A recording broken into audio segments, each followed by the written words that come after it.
Hey, what's happening, everybody? It's me, Robert Phoenix. I'm back. Thanks for being here. We are doing a bit of an early show. Look at me. I look like I'm a mountain man today. We're getting there.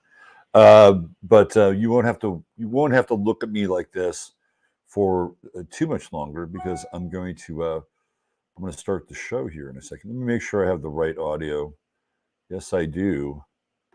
So we are here. Anyway, today is 9/8, and on Monday, it'll be 9/11, and of course, 9/11 is, in my estimation, one of the most important days in the history of this country, maybe even the world. I've looked at 9/11 historically, and there are so many things that have happened on 9/11, ranging from the theoretical birth of Jesus, which, when everything is lined up astrologically and astronomically, it certainly looks like 9/11, 33 BC was the day, right? I mean, we've gone through this before. And there are a number of other events on 9/11 that have happened, including the discovery of New York itself, right? I mean, New York was discovered on 9/11. I believe it was Henry Hudson who discovered New York. Uh, anyway, there's tons of stuff. There was there was an anti-Masonic movement that was happening also. It was back in the 1800s. And the head of the anti-Masonic movement disappeared on 9/11 because they were going to have their anti-Masonic convention on 9/11. So all these crazy things have happened on 9/11. And there's even more. I remember when I was at Gaia TV, when I was going through the Wikipedia page, a lot of the Wikipedia stuff in 9/11 has been scrubbed. There are at least 5 major nuclear tests that have taken place on 9/11, mostly Russian. I think maybe 1 or 2 American. And I had to ask myself, why were there so many nuclear tests that happened on this one day? And when you look at the day, it seems to have an incredibly deep significance, an occult and esoteric significance, some of which may actually be linked to the birth of historical theoretical Jesus, right? By the way, I do believe that the being existed. That said, uh, we did this show last year on Sunday night, and Christopher Knowles from The Secret Sun was kind enough to jump on. And lucky for me, he was supposed to be on with Sam Tripoli, and there was some kind of a cancellation. So it was great. It worked out fine. And Christopher is one of the best in the game when it comes to uh, sort of decoding things through the eyes and the lens of synchromysticism and the watchers, right? That's really where he is in his wheelhouse, his strike zone. And the show was epic. It was absolutely epic. I'm going to stop it right here. Let me go back here. The show was epic. And what I did is I went in, and the show itself actually went on after Christopher's presentation. And then I think I did about another hour and a half on the astrological significance of 9/11 and talking about a lot of the things that I referred to in the beginning of the show. But what I did is I just cut out Christopher's section. And so that's what you're going to get today. And anyway, sit back and enjoy. It's a little over 2 hours. And I'll try to do a quick wrap at the end because there's a lot going on in this end. And so I have to kind of move a few things around, if you know what I'm saying. So without further delay, let's get into last year's show about 9/11 with Mr. Christopher Knowles, the author of the Secret Sun blog, numerous books as well, and one of the best decodes from a synchromistic and fixed star position around 9/11 that I've ever seen. So here we go.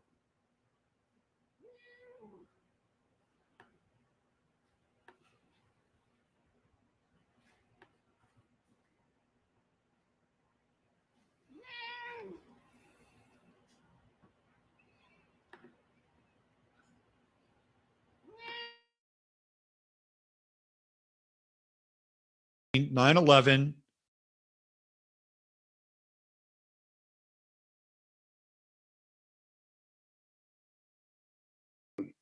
And it's kind of the difference between 1984. Sorry about that. It was just taking too long. Let me just try to get it just a little bit closer. Topics of the day, and then they'll write an article. Yeah, hold on. Impatience. All right, let's just start from the beginning. We got about 35 seconds of darkness. Instead of 3 days or 10 days, it's 35 seconds of darkness. All right, here we go.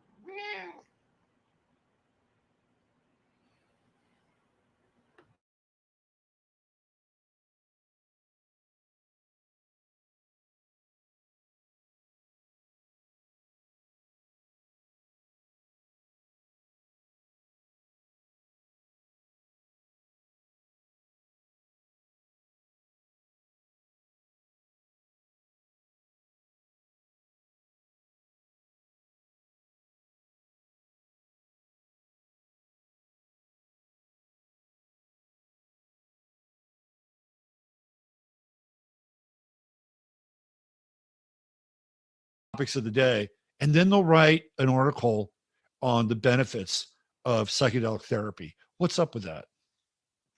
Well, it's like I said, it's MK Ultra 3.0. Right. Yeah. We live, we live in a police state. It's just they've gotten really good at the techniques. Right. When you have the real, like the bone cracking repression stuff, that's sort of your bottom level. Those are your amateurs. That's the amateur hour. Right. And it's kind of the difference between 1984 and Brave New World. Like we're in the Brave New World version of it. Right. And the Soma Fest. Yeah, the technology is rapidly advanced. It's pervasive, and it's extremely efficient. Yeah. So we're just, Gladio is policy now. COINTELPRO is policy now. MK Ultra is policy now. And these are just, they're practically admitting these things these days.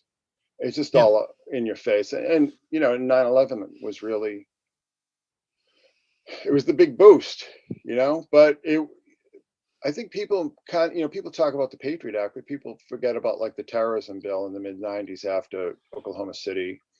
And also after the bombing of the Olympic Village at the Atlanta Olympics, that's when they passed that bill. They passed that anti-terror, and I was in Atlanta, and I was maybe 250 yards away from the Olympic Village and where that bomb went off, just less than an hour before it happened. And I'd left the area and I'd gone back to my van. By the time I got to the bar to have a beer, it was on the news. So the time it took me to get from that place where the House of Blues was, which is right across from where the Olympic Village was, it took me that much time to walk back to my van, put my stuff away, go to a bar, and then boom, there it was on the news. And then shortly thereafter, the anti-terror bill passed. That's when it all. But they were preloading everything. Like Tim McVeigh, there's another FBI operation right there. Yeah, we could preamble this all night. There's so much to go over as far as all these things are concerned, but it's just like, what do you even say anymore? There's something you said that I want to key off on, because I've been wanting to kind of transition into our conversation here about your presentation. And you use the word bone crushing, right? Bone crushing. So I was playing around with some numbers, and I wanted to know how many days there were between 9/11 and then the death of Queen Elizabeth. And the number is an interesting number.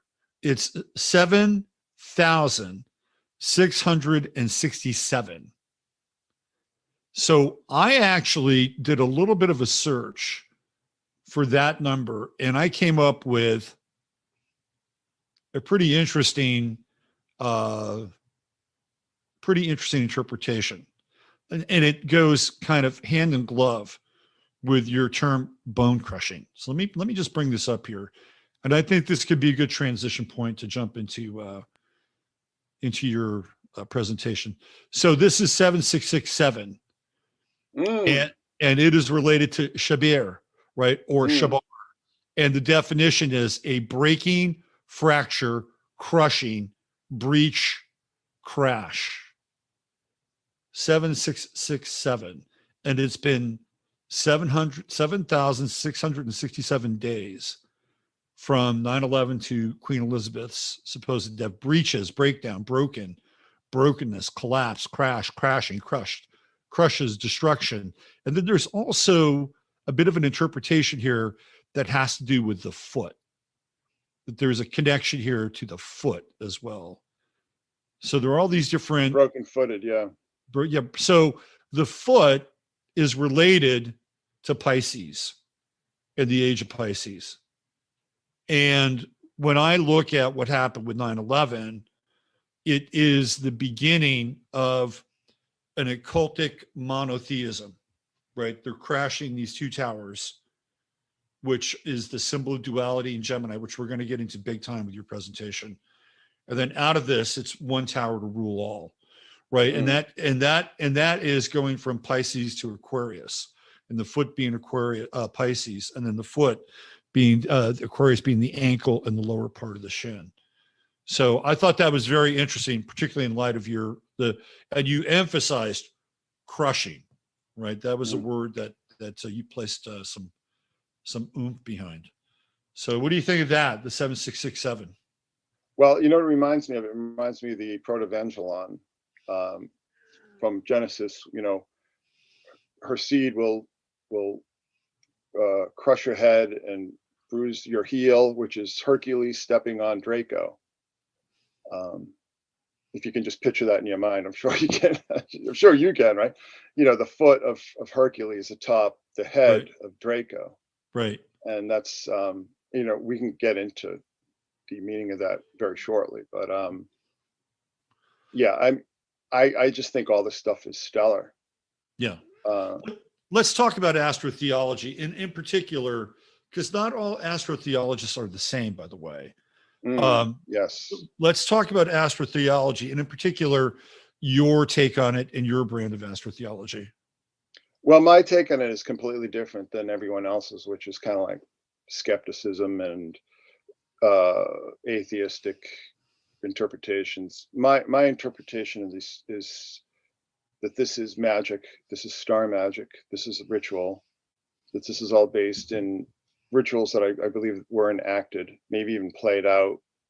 I didn't understand this until I studied ritual magic and how it works, and came to see that it's being practiced on an incessant 24-hour, 7 days a week, 356 days a year. I mean, it's a 365 days a year. I mean, it's a constant process that we just see everywhere. And I mean, I can show you the stellar alignments and correspondences. I can't tell you what invented them yet. I'm still working on that. But all I can tell you is that every time I go through the Bible and I just start breaking down everything, there are very close, very simple, very direct stellar correspondences. I mean, even like the Book of Kings and the Book of Judges, I was like, you got to be kidding me, you know? The stars were the show. That was everything. Those are the heavens. You know what I mean? I think that we can't even barely see the stars anymore in most places. You know, if you're in a suburb or a city, you can barely see the major constellations. You can barely see the brightest stars in the sky. Sometimes you can't see them at all. Right. But no matter where you were in the ancient world, you could see everything all the time. And it was, if you've ever been under, I'm sure you have, and I'm sure a lot of your listeners have been under a bright night sky, it makes a very big impression on you. It's really something. It's really something. And this was the show. This was the staging area. This was the theater. This was the theater of the gods. So I believe personally that a lot of these stories are acting out these stellar rituals, stellar alignments. I'm still working on that. I haven't really perfected that. But I think this whole tendency, like Jesus mythicism, I am not a Jesus mythicist at all. I believe that Jesus was a real person. That doesn't mean you have to. We share the same belief, by the way. Yeah, I mean, you don't have to accept the precepts of evangelical Christianity to believe that Jesus was a real person. And I'll tell you, I mean, I've looked through the mythicist arguments and I find them so incredibly weak and ahistorical and just oblivious, to the fact that every meaningful historical character in the ancient world was mythologized, had mythology grafted onto them, right? Because that was part of the culture. And the example that I use is like there was a movie in the 60s called Jesse James versus Frankenstein's daughter. I remember that movie. Yeah. Okay. Yeah. So Jesse James, Frankenstein's daughter doesn't even exist in like the novel, the Mary Shelley novel. Right. So just completely made up character. Does that mean that because Jesse James fought Frankenstein's daughter or Dracula's daughter? I don't even remember anymore. But does that mean that Jesse James was mythological too? It's an absurd argument. These arguments are just very weak. And I think just the fact that there is this rather, large corpus of material about Jesus is testament to his reality. Just forget about all the stuff that's added on. And that, again, that's what they did with everyone back then. It was just, that's how you became, and what it's done today. You talk about the Clash. Everything that fans believe about the Clash is a lie. It's just made up. And, it's the same thing with the Beatles. I was watching this thing last night about there's this whole myth that Yoko broke up the Beatles. It's like, no, she didn't. You know what I mean? She had nothing. She was just hanging out. She was chilling out in the studio. It's like these myths become ingrained through repetition. But it doesn't mean they're true. And it doesn't mean that the people who have these myths grafted onto them are not real. So. Right. Well, we'll save Paul. We'll save Paul is Dead for a Friday show. Gemini Paul. So getting back to this idea of astrotheology, because what you mentioned, a certain school of astrotheology that basically is used to nullify the existence of events in the Bible or Jesus. It's basically a decoder. Well, this never existed and this never existed. And the movie Zeitgeist really launched that into the public consciousness. Yeah, Zeitgeist is trash. Yeah, I agree. It's absolute trash. I mean, it's just, listen, most of that really comes from Achaya S., this woman named Dorothy Murdoch, who passed away a few years ago. That's right. Yep. And I was friendly with her, and she actually wrote a nice blurb for one of my books and so on. But she, brilliant woman, could read Greek, Latin, Hebrew, and the original documents. But she had some hangups. She had some personal hangups. I think that probably were based in her personal experiences. And then she discovered all these completely bogus pseudo historians like Gerald Massey, all these people from the Victorian era, and she just accepts everything they said. I mean, stuff that people were dismissing outright. I mean, secular, skeptical, atheistic historians had just completely dismissed everything these guys said in the 20s and 30s. And she discovered this stuff, and it was like a little kid in a candy store. So, and that all made it all this nonsense about Horus and Mithras being like Jesus. It's like, no, they're not. Just open up the Egyptian Book of the Dead. It's not it's not even remotely the same. All the stuff like Horus had 12 disciples. No, he didn't. it's all just absolute nonsense. Right. And then people like Bill Maher run around attesting to this, and it's just like, dude, can you just take 5 minutes and do a simple internet search and actually read some of these texts in their original form to just completely debunk everything that you're going around saying? I mean, it's all ideological. So yeah, and really Zeitgeist was the acceleration point for a lot of this. Also, what I thought was really interesting, and there probably not even connected. But there was, what was the woman's name she was on a ventilator at the time, and there was a big battle. Terry Schiavo. Yes. So that was happening the same time the Zeitgeist thing was going on. Mm-hmm. Now, I'm not saying that they were linked, right? But it was interesting because both of them were taking place in the mind's eye of the collective, or the consciousness of the public. And so you have this one tract of alternative, like history and theology and conspiracy, really hooking people in with conspiracy and getting them to deny the existence of God or the divine. And then you had this family who was pleading to keep their daughter on life support, and the twisted husband who just couldn't wait to, pull the plug. And then our buddy George Bush getting in the center of this thing and basically saying, yeah, we're going to back this. And so I never really made the connection between the two, but I felt very strongly about the Terry Schiavo thing. And I felt like this was murder, that we were witnessing state-sponsored murder. And that this that was just a prelude. Look what they're doing up in Canada now. Yeah. If you're depressed, you can kill yourself illegally, right? And they'll help. And it reminds me? It reminds me of Soylent Green. Remember when Edward G. Robinson goes into the suicide booth and they show him like these little movies and stuff. It was great for a minute. He had his little wine and everything, and the next thing you know, he's out the back door in a dump truck. Yeah. Yeah. Garbage truck. Because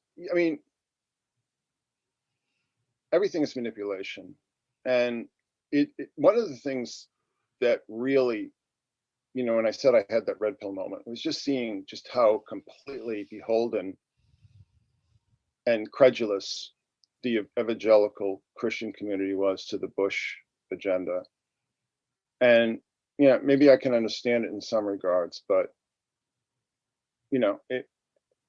that was a poison pill that they were gulping in the handfuls. I mean, everything about the Bush administration was evil and wrong.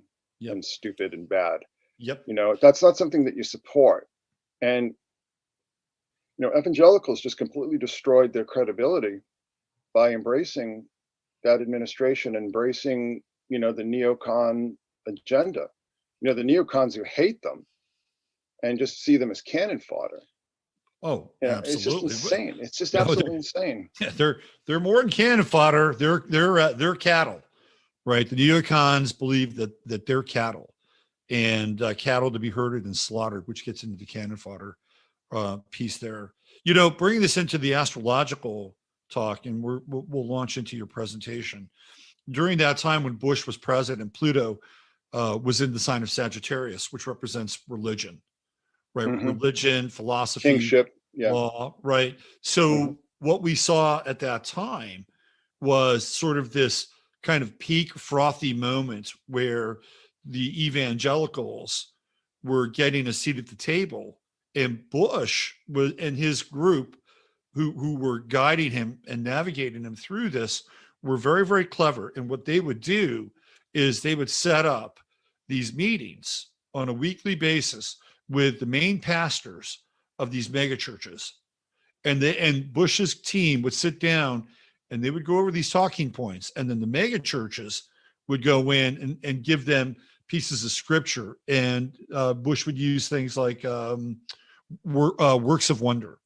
He would use that almost like an MK Ultra hook inside of one of his State of the Union speeches, or a Q&A at the Rose Garden or something like that. And then that would go all the way out to the people in the evangelical world, and they would hear that and they would say, oh, he's one of us. He's using language that we understand, right? And this went on for a long time during that administration. And I remember watching an NBC special on this. And it was not after the fact. It was kind of when it was happening. And there was this one woman who was at I think it was at, what's his name? I think it was at John Hagee's church. Not Hagee, no, the other guy. The guy that got busted for the Ted Haggard. Ted Haggard. Ted Haggard was a part of that special, by the way. He was a part of that special. And I think she was at his church in Colorado. And I think it might have been Tom Brokaw who was asking her, well, why do you support President Bush? And this was her comment. She said, well, first of all, I'm a mother and I'm really busy. And, you know, for her, taking her kids to the daycare at the church was a big part of her life at that time, right? Like it helped her. And then once she knew in her mind, or thought that she knew, that Bush was a Christian, she didn't have to worry about things anymore. See, this was the mindset. This was the mindset. They were convinced that this guy had their back. And he was working on a weekly basis with these mega church leaders to craft these speeches so he could hit them with keywords. And this was Pluto and Sagittarius. And so when we have, we'll get into this, when we have the collapse of the towers, for all intents and purposes, it is kind of the end game for the Abrahamic faiths, right? Now, all of a sudden, Islam is brought into this thing, and the energy of the Crusades, and Islam is the other. The Muslims are the other. And so that ignites all these other tropes and the potential to create the other. And now we've got an enemy of the state, right? And that allows us to go into Afghanistan. That allows us to go into Iraq, theoretically, because they're the enemy. But it's all religious based. And those people who were the evangelicals sign off on it because of Bush and because ultimately of Pluto in Sagittarius. We'll see that in some of these charts later on. And then as soon as Bush moves out in 2008 and Obama occupies the White House, we have Pluto in Capricorn. And that's it. It's like, okay, religion time is over. We're on to something new now. And this new thing is the rise of the corporatocracy. And that brings us pretty much to where we are now and the next iteration of where we're headed, which if we want to, we can talk about that. But let's get into your presentation. Let's dive in here. Well, okay? I just want to add one more thing. You know, the irony of this is that all these mechanisms that Bush used his evangelical support to ram through, you know, as soon as Obama came in, you know, the eye of Sauron now turns on them. That's right. And it's still being used against them. That's right. You know what I mean? Yeah. And it just goes to show you. It goes to show you. And I wish these people learned a lesson, you know, with Trump. You know, there's an old saying, and I think it's biblical, and I'm just going to sound like a fool, but it's like the devil can quote scripture to his own purposes. I think St. Paul might have said that. And I think it's true. It's like, if you can manipulate the symbolism, you can manipulate the people.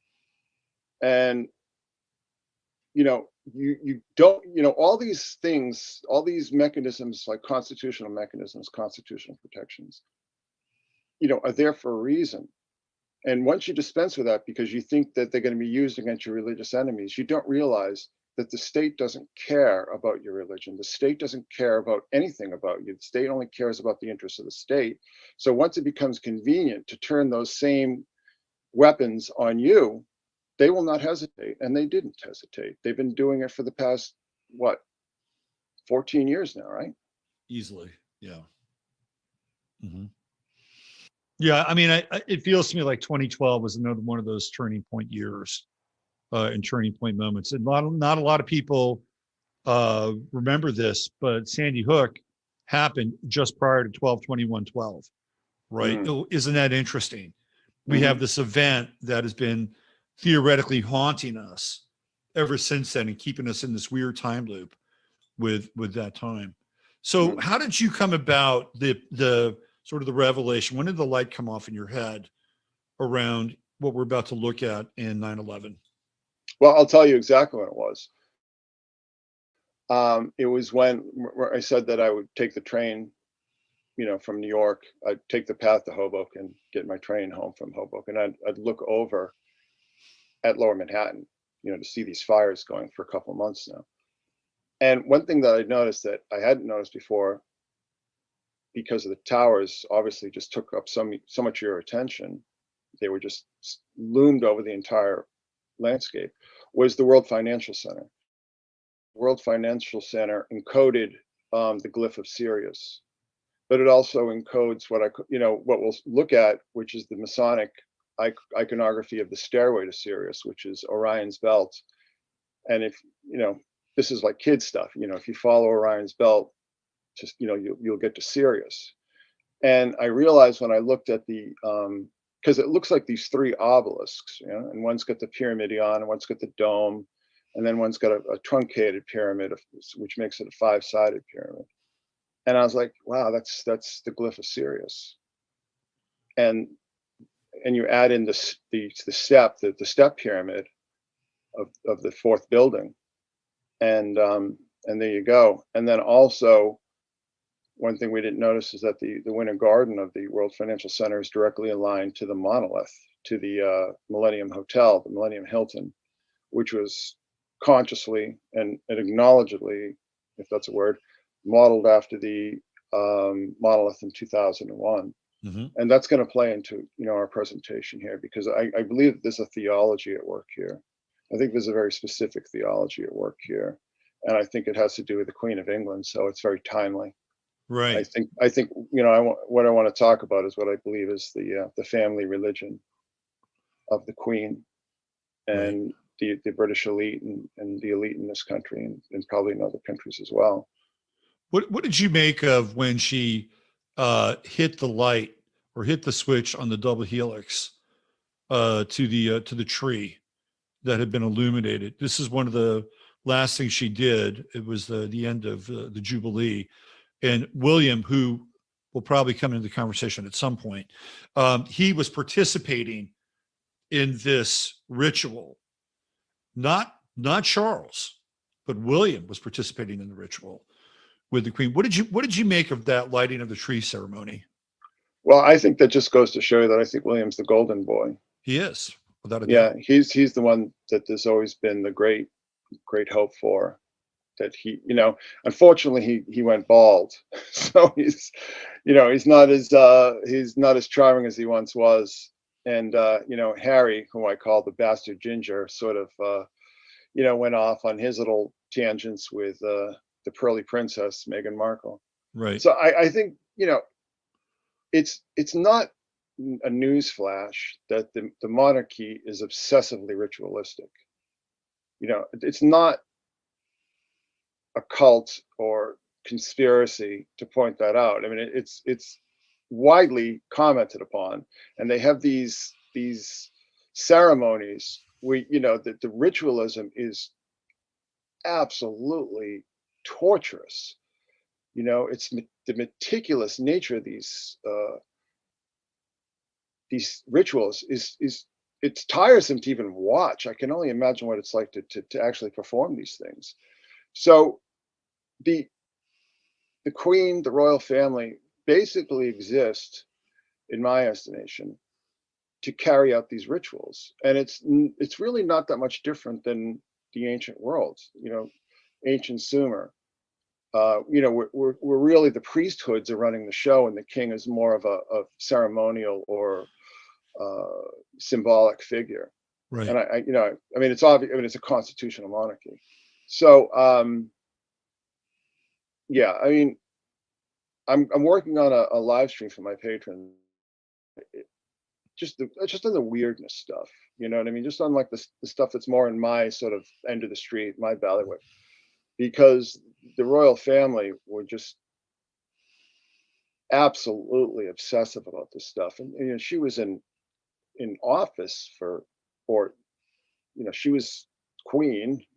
I don't even know what you'd call it now. She was on the throne since 1953, which is just unimaginable. Right. I mean, it has to be the longest serving monarch in European history. Yeah. Yeah. And she's the May Queen, born on April 21st, right? Not just any queen, but the May Queen. Yeah, and she's also the twin to the first Elizabeth, who's really under whose reign we see the emergence of the British Empire. But we also see the emergence where the occult, people like Walsingham and John Dee and Edward Kelly, where the occult advisors really start to take precedence. They become very much involved this whole crossover between the occult and intelligence and espionage really starts to come to the fore. Right.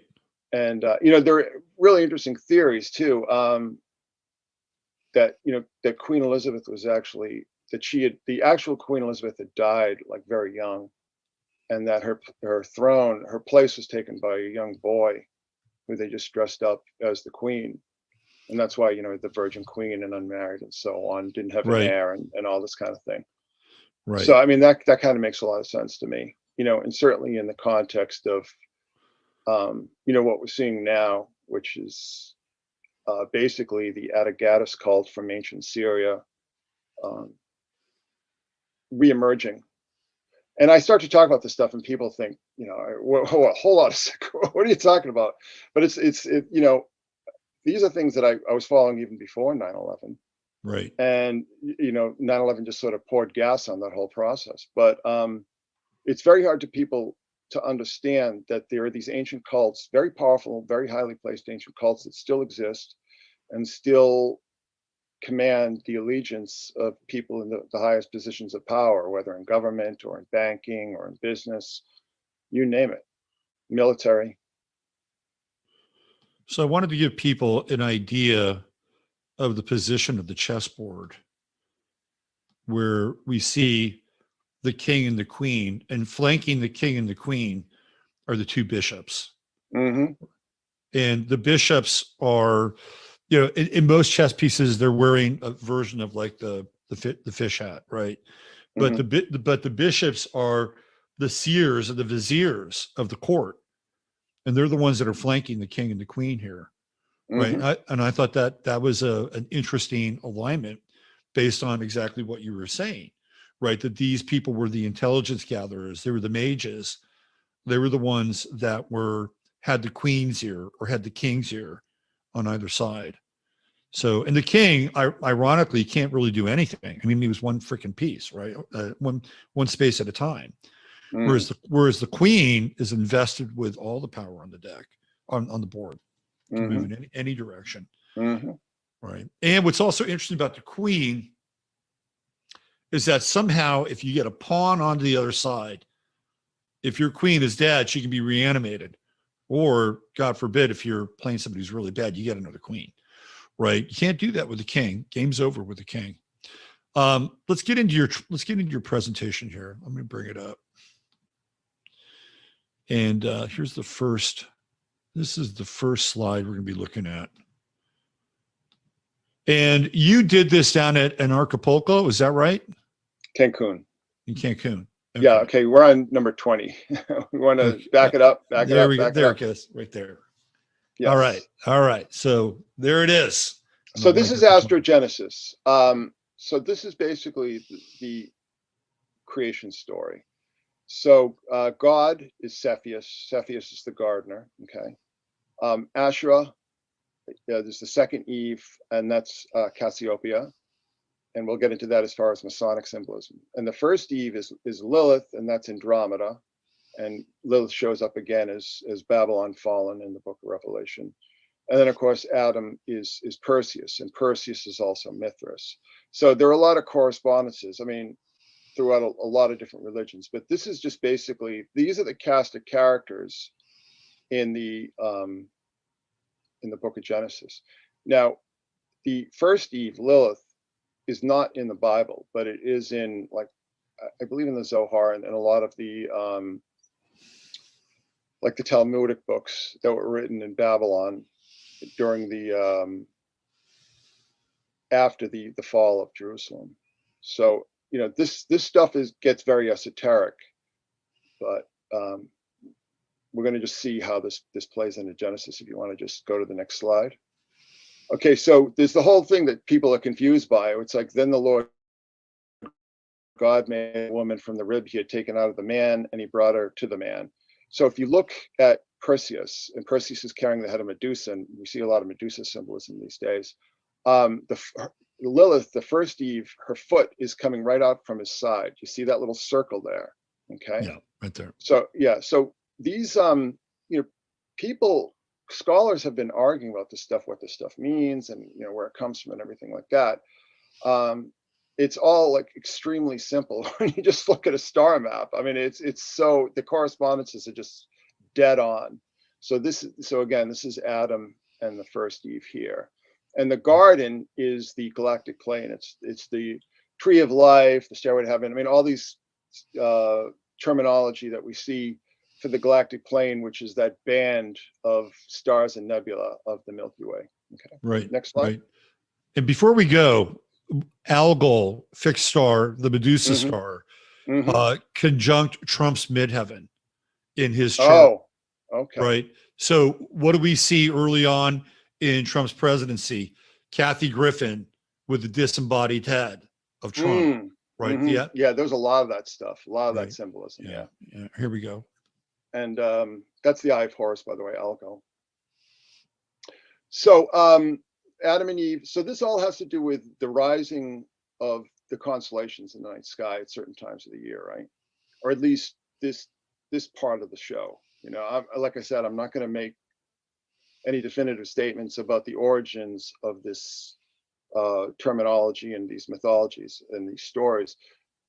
You know, my friend Gordon White says, you know, we put our stories in the stars. You know, it's not like some of the astrotheology stuff that you see, it's all very solar, right? I mean, these are just, you know, objectively just dots in the sky. There's no reason to sort of impose these narratives on it. But we see the gardener's god, Cepheus, right?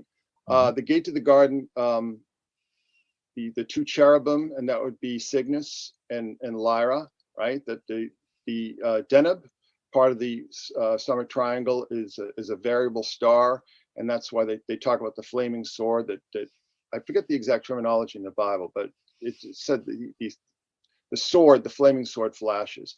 And if you look at Cygnus, you can sort of see it as a sword. You know, the Deneb is part of the hilt, right?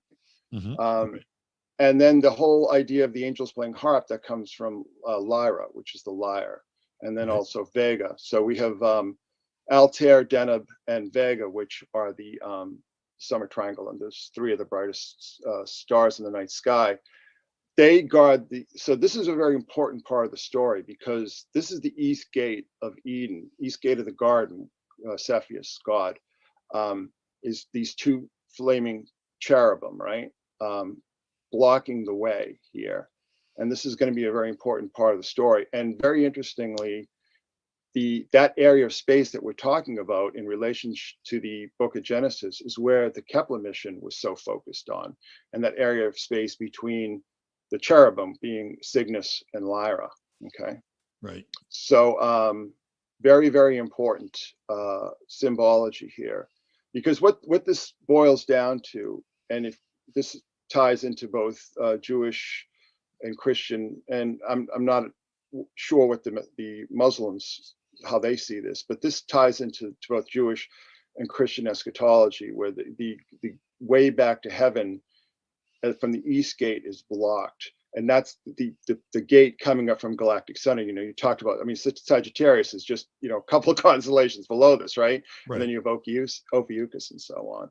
Right. So you just to let you know, just to boil it down, Cepheus is God, the gardener, and you know there are a lot of depictions of Cepheus that it's a man on his throne, right? And then we have the two cherubim here. So next slide. Okay. Oh, that's a duplicate. Go down to the next one. All right. Sorry about that. No worries. Okay, so this is this sort of shows you, this is a very stylized illustration of, you know, so they'd have the burnt offerings in the temple, right? The temple, and this wasn't just in Jerusalem. This is every temple in the ancient Mediterranean, certainly. You know, they did the burnt offerings, and it was the goats and the sheep and the bulls, right? So that's Aries and Taurus, because Aries and Taurus take you into the to the west gate, right? The west gate of Eden, which is just north of Orion, and that takes you up into Auriga and to Perseus and so on. So this is showing, you know, this is appealing to God with the burnt offerings, and then we see these two cherubim here with the heads of the evangelists and so on, and we Cepheus, and in this case Cepheus is Christ. The Milky Way here is the burnt offerings, you know, these censers and so on. that they would have just below Ophiuchus, and Ophiuchus is very often corresponds to the priesthood in a lot of these stories. We have Ara, which is the altar, which is just beneath, I believe, just beneath Scorpio, right? Yeah. And galactic center is the teapot, right? The teapot. So I mean, it's all right there. I mean, this is all, we see this, a lot of these icons and symbols and idols of the ancient world are star maps. So this is just basically a star map. So Ophiuchus is the priesthood. We see this a lot. Ara is the altar, galactic center, the teapot, and then the Milky Way is the smoke from the burnt offerings and the incense. All right. Now, so Cygnus is very important here, and just to make this timely and bring this up with the Queen, back I think in 2016 there was Exercise Cygnus, which is they were wargaming COVID-19. I remember that. Yep. Yes, but at the same time there was a whole host of stories about swans. Swans stabbed and beheaded in London parks. That's from 2017. And then what I call the royal scam, which was Harry marrying his beard, the pearly princess. The queen swans may have been killed by bird flu outbreak. So basically what this is that this is a symbolic attack on one of the cherubim, the main cherubim with the flaming sword blocking the east gate of Eden. And I'll explain to you the meaning and the origin of the symbolism. It all has to do with the fallen angels and so on. So, but this is all part of this ritual cycle that has to do with storming the gates of heaven, the stairway to heaven and so on. Okay, here right? we go. So there's a very common misconception that steeples are obelisks. What steeples actually are is that they're depictions of Cepheus. You see it right here. Yep. And since this is all being designed by Freemasons and so on in the Middle Ages, they understood all this stellar symbolism. So the church, the goal of the church, right, is to return to the garden, return to God, return to wholeness and so on in the heavens and so on. So I mean, you're just going to see this. It's very, very clear, this correspondence here, that the steeple is Cepheus. All right. And then we see sort of a similar situation with the temple vestments as described in the book of Exodus. And basically what that is that you have the sash, which is the sash of Pisces here, right, that you're familiar with, right? Mm-hmm.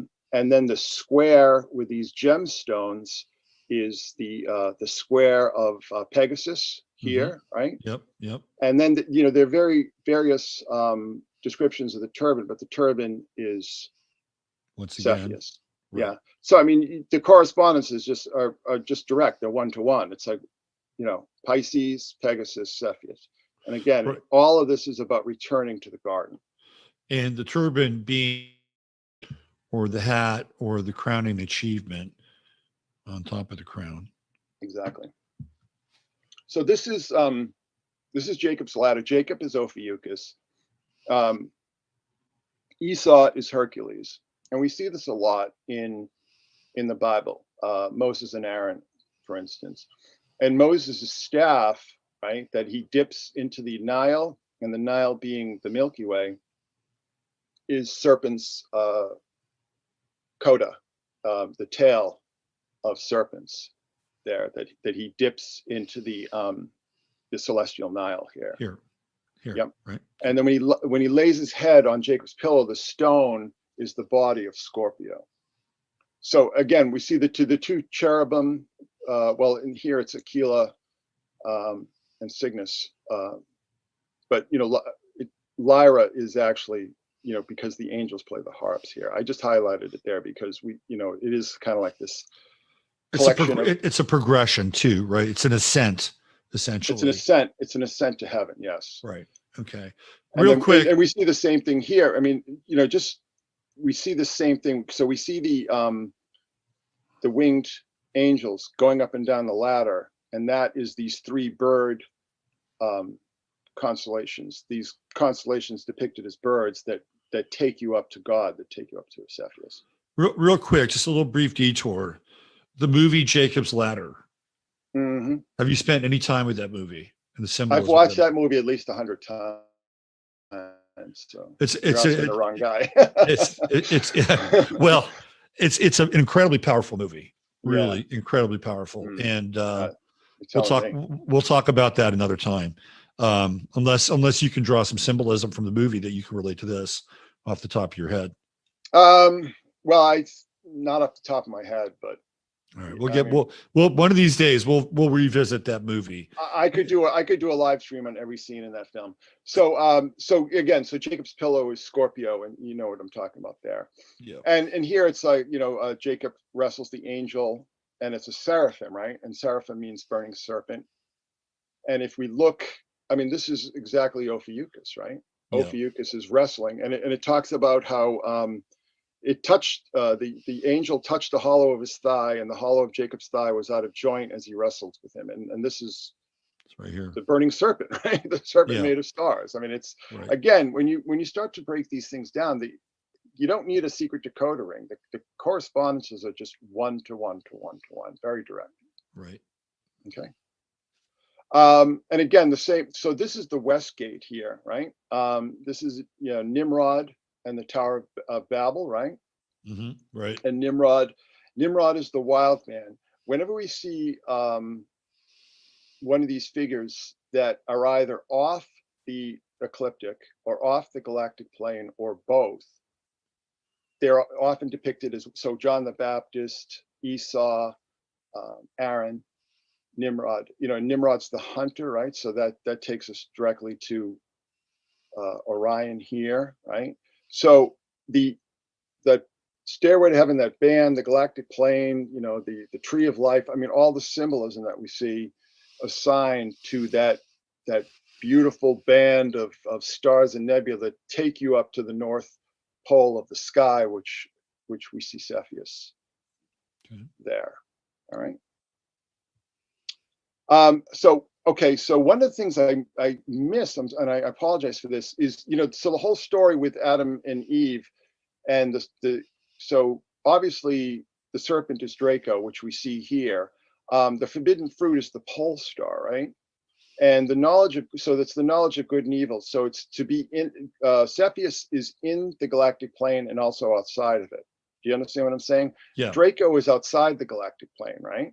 Yep. So it's coming into the garden being Cepheus on the galactic plane.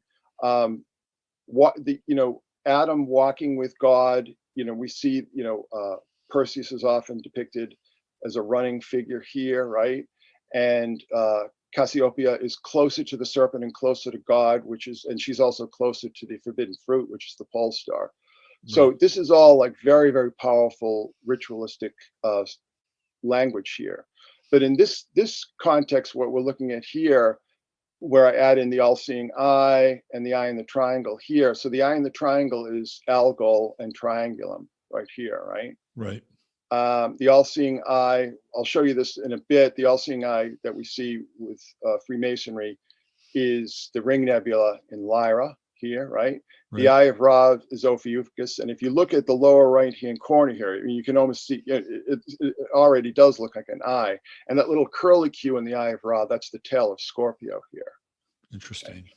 But this area of space, this is the Royal Arch. This is where it all, this is where it all happens. It's in between where we have a galactic center and the ascent with Ophiuchus and the flaming cherubim here up to the garden, and on the other side going from Taurus and Orion to Auriga. Auriga is the charioteer and the good shepherd, so it's the chariots of fire, and this all gets very and you're referring to that side as the West Gate, right? Yes. Okay. So right. Because it's mirrored, right? So we see this, we look at it as a map, but it's mirrored in heaven. So right. I just aligned it there, because often what we see is that you'll see Ophiuchus on the left side of the page on a lot of these star maps. Okay.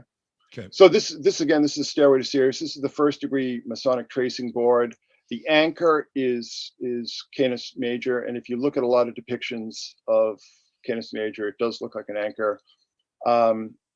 So the stairway is Orion's belt. We can get into what the three columns represent, but you'll see that the three columns have the mason's tools leaned up against them. I'll show you exactly what they correspond to, because that's directly connected to the Hiram Abiff story. But again, so the stairway to Sirius, following the belt of Orion up to Sirius. Okay, so let's go. Is that the right one? Yeah, it's the next. That's the next slide. Yes. So this is the second degree tracing board. Gemini also, obviously the Gemini is Boaz and Jachin, Castor and Pollux. These are the two gates that stand guard to the inner temple. We see Auriga here at the top of the bottom of the stairs. The ecliptic is the river here, right? The zodiac, right? Mm-hmm. Yeah. And the stairway to heaven again is that part of space that Auriga takes you up to. Perseus stands at the gates there. The dove is Cassiopeia, and up here we see the Star of David, or the hexagram, with G. G is Gardner, because don't forget that this symbolism comes from English speakers. So the G in Masonic iconography corresponds to Gardner for Cepheus, because that's the goal, is returning to the garden. And we see the same symbolism here on the third degree. The coffin is Auriga, which can either be a hexagon or a pentagon, right? And we see, obviously see Cassiopeia here with the compass and the pen and the plumb line here, forming a W, right? That's pretty much self-explanatory. Aries, you're familiar with the shape of Aries. We can talk about how Taurus is the crossbones, the skull is Medusa, the demon's head, and we see these twin icons here above the scroll. And so when I told you about those three columns, those are Hiram's wounds of the head, neck, and chest, and these these are the three unworthy craftsmen who kill Hiram. Yeah, they want the secrets of the temple. Give us exactly. Yeah, the ruffians, as they're called. Exactly, but the temple is also Auriga. So Auriga, which is what takes you up to the temple. Right. Okay. And next, so I mean, how much more clear can it possibly get? We see Boaz and Jachin here. This is called I think it's called a master's blanket here, and we see the three. That corresponds to the three northern stars of Orion. Sirius is the 5-pointed star here. This is all stellar symbolism. Later on, we see the beehives. The beehive is the beehive cluster in Cancer. So it could not possibly be more obvious. We see, so this is where you want to get up to heaven. So you're going to go through this gate, right? And Hiram Abiff he's the great architect who's going to return you to heaven. And here's the gate is guarded by the twin towers here, right? Yep. And the traditional depiction of Auriga is a pentagon. Okay, so the pentagon and the twin towers. Here we go. All right, this is blocking. This is your way to get up into heaven. You have to get past the twin towers and take Auriga, the chariots of fire, the good shepherd, to heaven. And so what are the two main icons we see here? The twin towers and the pentagon. So the star. We're putting the pieces together. By the way, another very interesting movie, The Good Shepherd, with Matt Damon. Very underrated movie. Mm-hmm. Lots of giveaway, lots of tells in that movie. Yeah, and that whole skull and bones situation too. Oh yeah. So again, now this isn't just the Freemasons, okay? Because John Adams and John Quincy Adams were involved directly in the creation of the Great Seal, okay? And the eagle and the shield and so on, that's just Lyra. And this is not supposition. It was actually Lyra on a lot of the early documents. And actually they wanted the national flag to be Lyra. Right. So we can see here on the right, all right? Yep. So Lyra, Vega, Las Vegas, right? You know what I mean? Vegans. Yeah, it's all very, very heavily loaded. But this is one of the angels. This is one of the cherubim guarding the gate. But it's also the angel who plays the harp. and that's Right. exactly what we're seeing here. And also Vega is one of the brightest stars in the night sky, isn't it? Yep. This is something that might need a little walkthrough, but the all-seeing eye, this particular, everybody knows this image here, right? Yeah. They were very interesting sort of prototypes for this, but this didn't take shape until the Ring Nebula was discovered. Now, the Ring Nebula was discovered while they were working on the Great Seal. They started working on the Great Seal. They didn't really get too far with it. And then they reconvened a few years later after the Ring Nebula had been discovered. So the Ring Nebula here is the all-seeing eye. And if you look on the left, you'll see the outlines of Lyra, right? And if you just start connecting the major stars, you see the unfinished pyramid. Now, the thing that really struck me is that I was always really confused by the perspective. I'm an artist. I was trained as an artist. Yeah. And the perspective on the unfinished pyramid is just totally wrong. And it wasn't until I started looking at Lyra very closely that I realized that if you just connect the major stars and flip it over, you have that shape. And then you have the all-seeing eye, which is the Ring Nebula.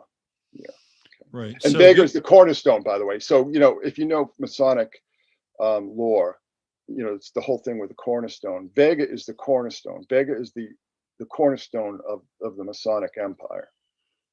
interesting. Of course, you did bring up Las Vegas, where they do have a functioning pyramid. They sure do. In Las Vegas as well. We're going to get into that too. We'll touch on that a bit. So they were working on the Great Seal during FDR's reign, right? Isn't this the kind of part of the No. This is prior to that? Yeah, the Great Seal was actually designed in the late 1700s. So they put it on the dollar bill, though. Yes, during Henry FDR's Wallace. reign. Henry Wallace. Yes, Right, put it on the dollar bill. So have you ever gotten into David Rittenhouse at all by any chance? No, I haven't. Well, that's another discussion we'll have one of these days with David Rittenhouse, namesake of Kyle Rittenhouse, who was one of the early developers of the beveled lens and telescopes during that time. So he was probably involved in the discovery of the belt. He's an interesting character. He actually shows up later on in a TV series about time travel. But the point I want to make here is, so there's a misconception that this is Masonic. Right. John Adams and his son, John Quincy Adams, were militantly anti-Masonic. And as a matter of fact, John Quincy Adams ran as presidential candidate, I think in 1820, on the anti-Masonic party ticket. That plays into 9/11, by the way. Okay, well, we can discuss that. We can get into that. We'll get into that. I'll show you how that fits into 9/11. Yeah. Okay. So this is not. There is a misconception that this is Masonic, when actually this was designed by two, or the design was shepherded by two pretty militant anti-Masons. That doesn't mean they were anti-secret society. Well, that's what I was going to ask you. If they were anti-Masonic, what were they pro? Were they pro-Rosicrucian? What was their standing? I believe that John Adams was a member of the Order of the Dragon. Okay. So I don't believe they exist anymore. But so if we just click down. So this is, again, getting into more of this Masonic symbolism. When the anti-Masonic party rose to prominence, a lot of the Masonic lodges that were running these colleges just changed their names to like Phi Beta Kappa and Knights of St. Pythias. And my kid is pledging now for a frat in college. So yeah. So I mean, basically what happened is that, the Masonic, it was a Masonic rebranding, but the most notorious and the most militant of these was Skull and Bones. And if you look at Taurus, when you connect the Pleiades, we see the crossbones here. The skull, of course, is the demon's head of Medusa here. Right. And the coffin that they lie in while they masturbate is Auriga. So again, this all has to do with ascending, storming heaven, crashing heaven's gates, so to speak. Now, this one on the right, the bear market and bull market, when I looked at the when I look at star maps more often than I would like to admit to, but I noticed that the bear points down towards the ecliptic and that the bull points up. Now, when I went to see what the origin of these terms was, it's just all this usual flibbity flu nonsense. And I was like, well, let me just look at the star map. It's like, yeah, bear is down, bull is up. I think that's pretty clear. Pretty straightforward. Yeah. Pretty straightforward. And all this stuff is very straightforward. It's just all so simple. It's all just like the correspondences, like I said, just could not be clearer. Right. Scroll down. All right. Okay, so again, so here's the Stargate. This is the Stargate. This is that Tom Brady? No, that's MacGyver. It looks like Tom Brady. Yeah. Right. Okay. It does. Yeah. All right. Sorry, I had to interject there. So we see Orion, the great pyramid, right?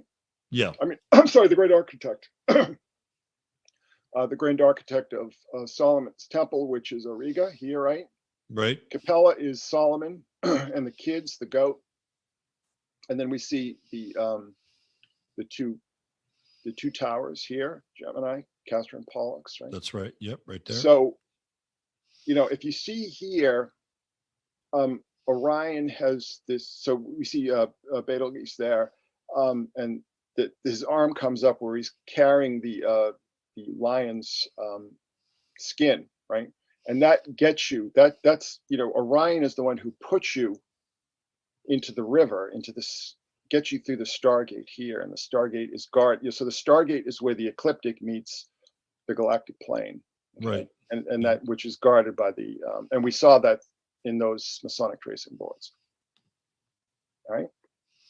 So this is very interesting. The moon at 8:46 on 9/11/2001 was at the precise intersection. The moon was directly in the Stargate there. Right. In the sign of Gemini. Yes. And we see, we also see Jupiter in Gemini, which is kingship. We see Saturn in Taurus, Taurus being the enemy, the war in heaven between Orion and Taurus here. Right. Okay. So, I mean, just smack dab. No, this is not right at the gate.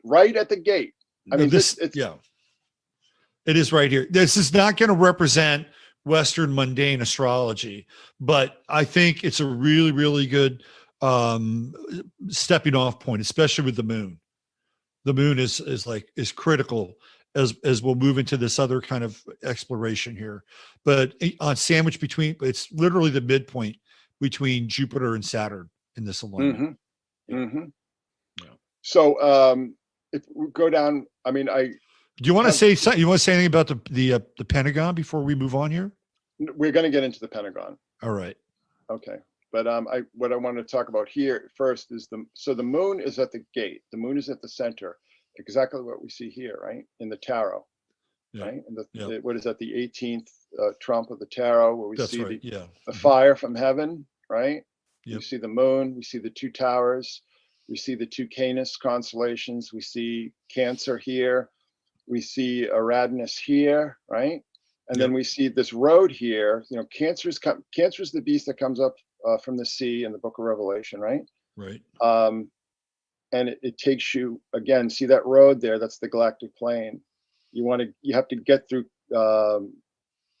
Gemini to get back to the garden here. The two towers to get to the garden. Yeah. So the stellar symbolism in the Rider-Waite Tarot is really very sophisticated. It's really interesting. Yep. All right.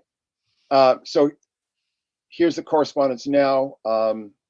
So the Wall Street bull here is Taurus, right? Yep. The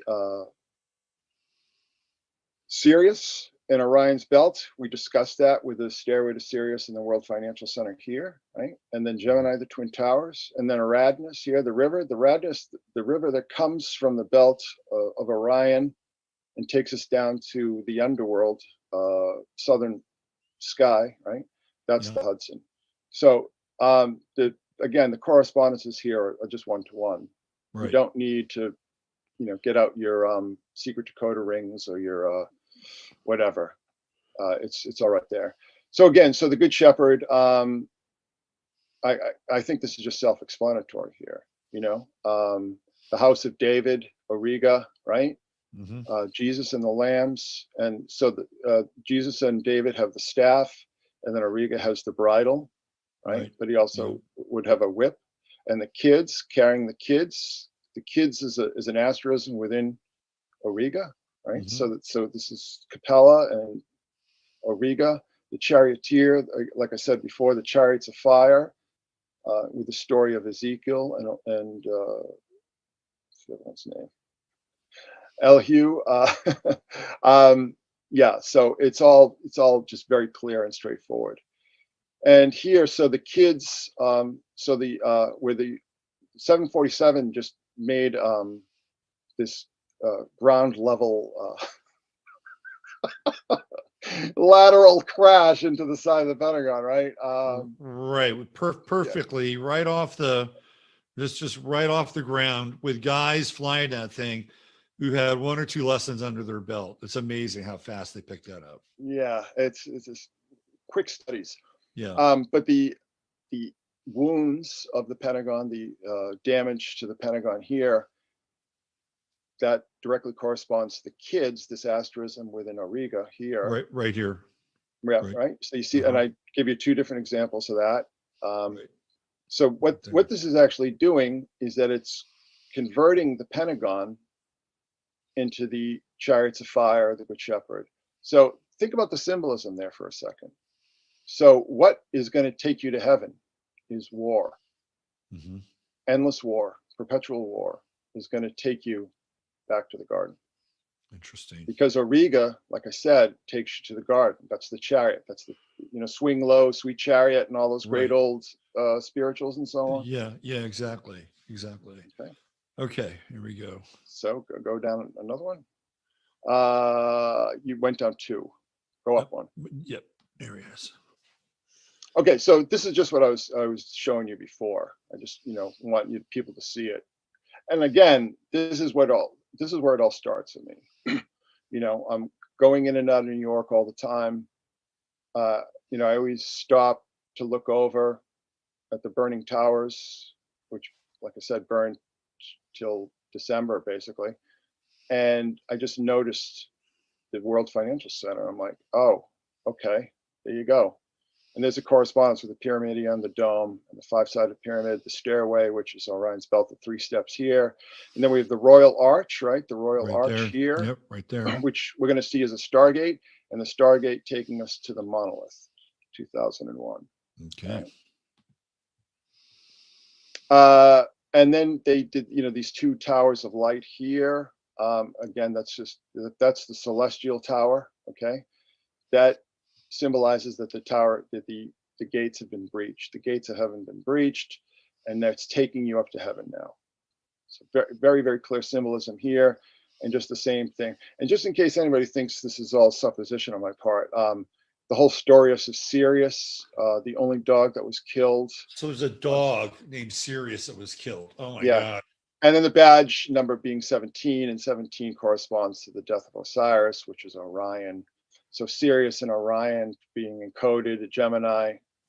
It's that is nuts, man. That is like some major astro synchromysticism with the death of the dog named Sirius in badge 17. If he even existed. I mean, this is all ritual magic. Right. So let's just say he did for the sake of a good story. Sake of argument, right?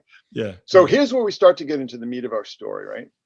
Now, the Millennium Hotel is based on the monolith in 2001, right? Yeah. Now, are you familiar with the story that the 2001 is based on? You know the title of it? No.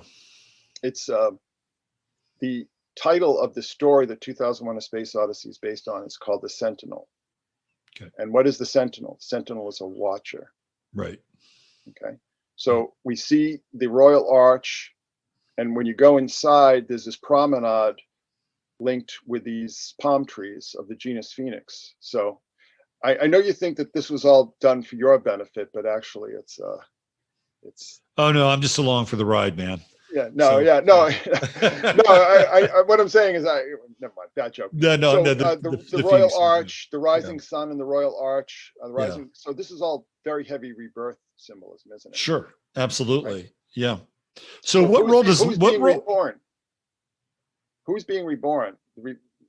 This is about the rebirth of the Watchers, because the Watchers, the angels who watch, the angels who fell, the angels who mated with the children of men or the daughters of men. I think that this is who they worship. So this is an invocation for the Elohim, is what you're saying.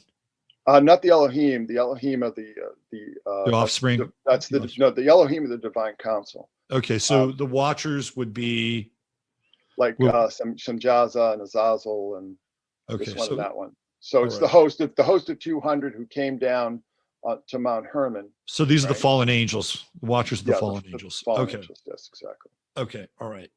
And so what we're seeing here is symbolism. Again, it's all that rebirth symbolism is directly aligned with the monolith, the sentinel. The sentinel, and what is the sentinel in 2001? It's the same thing as the Watchers. The sentinel comes down and teaches man the ways of war and all this kind of stuff, right? Technology. That's exactly as the Watchers. The Watchers come down to Mount Hermon, right? Right. Yeah. I mean, the layers of symbolism in that film are really pretty thick. But you see here the pit of Ground Zero, looking very much like 2001. Yes, the pit of Tycho, and you can't see it in this image, but right over the pit is the belt of Orion. Okay. So it's the same. Again, it's the same symbolism here. And then in the reflection here, we have the One World Trade Tower or Freedom Tower, whatever they call it now. Is that what we're looking at here? Yes, which is Cepheus, as we'll see. Okay. All right. Okay, so just go down. So this is just an aerial shot showing you that the Winter Garden of the World Financial Center directly aligns with. And this is the Royal Arch. Is this the Royal Arch? Yes, that's Royal Arch. And then we see Cepheus here, the One World Tower. So is this headed southeast? Is that the direction that this is aligned with? Yes, that's exactly right. That's exactly right. So it's southeast, and it's across the footprint of the towers here. And we'll see what that corresponds. So this is the West Gate, then. Yeah. Yes. This is how the Watcher angels who've been imprisoned in the underworld, which is the area of space, the abyss below the ecliptic. Okay, that they're going to be released from their prison. They're going to be reborn into our world through these alignments, as we'll see. Right. So again, just showing you the correspondences to Cepheus with One World Tower, pretty self-explanatory. Right there, it's on all four sides, right? Right. Yep. There you go. Now here's where it gets interesting. So these birds in flight. it's just getting interesting now. Is that so the birds in flight coming up from the underground? These are the Watcher angels headed towards Cepheus. I mean, it could not be more direct and clear, right? Yeah. These are the Watcher angels coming up from underground. This is the new path station, right? Yeah. Coming up from underground, taking flight, returning to the garden. Wow. Straight there. Okay. Right there. And then we see the correspondences here. So One World Tower, Cepheus, Pegasus here that we saw with the breastplate of the Jerusalem temple garb, right? The priestly garb. And then Cygnus. Remember we talked about Cygnus and all the symbolism with Cygnus? Yep. So Cygnus corresponds, so it's like 1, 2, 3 right here, okay? Yep. And Cygnus is the oculus. So Cygnus is no longer the seraphim. Cygnus is now the freed Watchers. The freed Watchers. So returning to heaven. This is the sculpture that is emerging from the earth. That's Cygnus. Okay, that makes sense. And the black square, this is the square Pegasus. Square Pegasus. Yeah. Okay. So if you scroll down one, so we see that the this is the National September 11th Museum Memorial. We'll see Is, the shape is of this the inverted pool here, the black cube? Yes. So, okay. All right. So obviously they're, got to sort of improvise because of the geographic limitations here. So they're submerging this thing and they're going beneath the surface. Yes. So this is the winged horse. So it's all this winged symbolism. It all, the fallen angels were banished to the abyss below the ecliptic, below the zodiac. And this all symbolizes their return to heaven. Okay. And then you can just go ahead. Have you looked at the path from the black pool, the reflection pool, to the Kaaba in Saudi Arabia? Have you looked at that path and the symbolism of the miles? Have you looked at that? Oh, sure. Yeah. There's something there, isn't there? That's Kaibel, Kaaba, Kaibel, Kabbalah, Kaaba, Kabel. It's all like the rock coming from the earth and so on.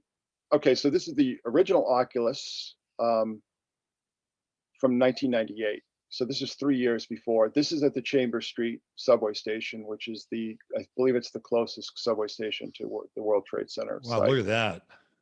So again, the eye, the watcher, right in the center. So it's all the same symbolism coming up. The eye. So people see the eye and they're going, "Oh, it's the eye of Horus." It's just like, well, first of all, calm down, do some research. All right. I know that's fun to say, but look at the context. And in this context, it is the watchers, the watcher angels here. Right. And we sort of see this this flat Earth map here. Right. So flat Earthers are getting a boner right now. Right. Yeah, exactly. So it's the flat Earth and the watchers, and then throughout the subway station, we have all these eyes. These are all the watchers. Right, and then St. Paul's Church. Wow. So these are the watchers imprisoned in the underground. All right. So go down one. Who commissioned that? Do you know? It should say in the next. Go one slide up. I believe. Go one slide up. Who commissioned it? Jones, Ginzel. Those are the artists. Pierce. Those are the artists. Okay. Well, probably just the city did. The city. The transit system. In what year did they? 1998. Which is 666 times 3, by the way, which is kind of interesting. And that's Giuliani reign, right? The reign of Giuliani. Okay. All right. So, and then there's this weird ritual here. Looking a lot like 2001 again, by the way. Yes, exactly. But it's also, again, it's this is all watcher adoration. This is well, interesting. There's the eye. Are they sitting down in chairs? Some of them look like they're seated. I don't know. I can't really tell. It's not a very good shot, unfortunately. That is bizarre. But it certainly is. In this context, it's not. Okay. So here we have Oculus again. This is again. So we see how it's directly, it's aimed towards Cepheus. It's aimed towards the garden. Right. And this is the same symbolism. The Oculus in 1998 symbolizes the imprisoned watchers. And here, this is the watchers freed, rising up from the underground to return to the garden. Interesting. Okay. Because the gates of heaven have now opened, right? Because the towers are down. Right. And so now they're resurrecting them. Yep. And this is the inside of the of Oculus here. This takes you down to the path. So it almost has kind of an eye shape here as well. Yeah, I saw that. I was looking at that. That's why I was craning a little bit closer to the screen. Yeah, absolutely. So is this at ground level or is this elevated? Where is this in terms of? This is sunken. So you see that sort of shadow area here. Yeah. That's ground level. So it's sunken. It's partially sunken here. And so it also takes you a bit into the underworld, right? I mean, that's another well, it takes you directly into the underworld, but it takes you into the underworld, right? And takes you out of the underworld. But this is symbolizing the freed watchers. The watchers who were imprisoned in Oculus 1998 are now freed whenever this was built. So these people are now occupying the temple of the watchers, which is really what this is. Yes. Interesting. Okay. So everybody's familiar with the locusts from the Book of Revelation. Yep. This was really mind blowing to me. So when he opened the abyss, smoke rose from it like the smoke from a gigantic furnace. But that's the dragon who sweeps a third of the stars from heaven, right? On their heads, as it were crowns like gold. Okay, and that's Corona Borealis, Corona. Right. Yeah. Good old You're Corona. with me? Yeah. Boötes, the faces are the faces of men. They had the hair is the hair of women. Coma Berenices, which is just a floating wig, right, in space. Yeah. But that's also Coma Berenices is also associated with like the whole trans movement too. That's what I was going to say. This is trans. Exactly. This is trans symbolism. Exactly. Yes. Yeah. Leo, teeth of lions, obviously. This is actually very clever, and John of Patmos is one of my heroes. I think he's one of the greatest symbolists of all time. Right. But crater, so the cup, right? Breastplates of iron, the cups of a breastplate. Do you see what I'm saying? Yeah. Right. Genius, right? The sound of the wings, of course, is Corvus, right? The sound of chariots, horses, Centaurus, obviously, and Centaurus is the fourth horseman, by the way. They had a king over him, the angel of and the tails of scorpions, which is obvious, right? The tail of scorpion, a galactic senate there. And then they had a king over him, the angel of the bottomless pit, which is Corona Ostrina, which is the southern crown. Now, what I believe John was prophesying here was a plague. And the reason being is that the term Apollyon and Abaddon, Abaddon is just the Hebrew of Apollyon. Now, Apollyon is Apollo the Destroyer. Yeah. Now, Apollo the Destroyer punishes the evil, the wicked, by sending plagues. Okay, so I believe that this is a prophecy of a plague that starts at Corona and ends at Corona. You with me? I'm with you, man. So this of course takes us to Revelation 9:11, doesn't it? Yep. All right, so let's get into Queen Elizabeth now. Be a little timely. You can see that illuminated obelisk on the on the right hand side of this image there, right? And that's another Cepheus. This is the Millennium Dome that was opened on New Year's Eve of the year 2000, Y2K, right? Right. Yeah. This is the womb from which the Watcher race. This symbolizes the rebirth of the Watchers as well. Okay, just like we see in the Oculus. Right. Okay. Scroll down, and then we see what do we obviously? This is from the interior. This is the inside of the Millennium Dome during the Millennium celebration. We see this boy, this young giant boy. He's a giant. He's a giant, isn't he? Yeah. He's a Nephilim, isn't he? Yeah. Yeah. So just to give you a bit of background, so in Y2K from New Year's Eve 1999 to New Year's Day 2000, everybody was pulling out all the stops, right? Doing the big celebrations and everything. This is what the British government decided to do, was the Millennium Dome and these reborn Nephilim here. Right. And I'm going to show you exactly how explicit this is. Okay. I mean, it's so explicit. When I first discovered this, the room was spinning. Like I felt like I was on an amusement park ride. I'm like, this can't be real. Like, this couldn't really be how the British government decided to ring in the new millennium by, celebrating the rebirth of the Nephilim. But right, so exactly you have the Nephilim in the womb of the Millennium Dome. Exactly. Yeah. So scroll down. Interesting. And by the way, the whole Millennium thing started in Tonga. That was the first country where they began to report like the change of the Millennium. And Tonga, this is a little bit off track, but Tonga has a special designation in terms of its relationship between people that have their citizenship and rights. Like it's a whole laid out thing with Tonga. I don't want to get into it now, but at some point it'll be interesting to talk about. All right, here we go. So this is, Tony Blair and Sherry Blair, and there's Jack Straw. Well, she's into it. Look at her. Wow. Yeah. She's wearing orange, which is very significant here as well. Yeah. So Tony Blair's wife is into it. Look at her. Oh God, yeah. She's so orange and purple. So secondary colors, both of them, right? Yeah. So this is red and yellow. If you're into that kind of thing, there you go. And then Tony Blair with the big red tie. Yeah. So this is how they ring in the new millennium. And I'll scroll down. Of course, that's the May Queen.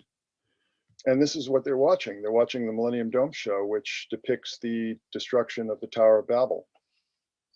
Interesting. And this production, it was put on by people associated with Cirque du Soleil. A guy named Mark Fisher, who's basically the man who created the modern mass ritual that we see in all the Super Bowls and some of the big rock concerts and stuff. U2, Rolling Stones, Lady Gaga, all these big shows. But we see this in all the big halftime shows that suddenly got very ritualistic, right? So in the past 20 years. So and then Peter Gabriel. Go ahead. Yeah. What? No. So this guy is an occultist. Obviously, he's an occultist.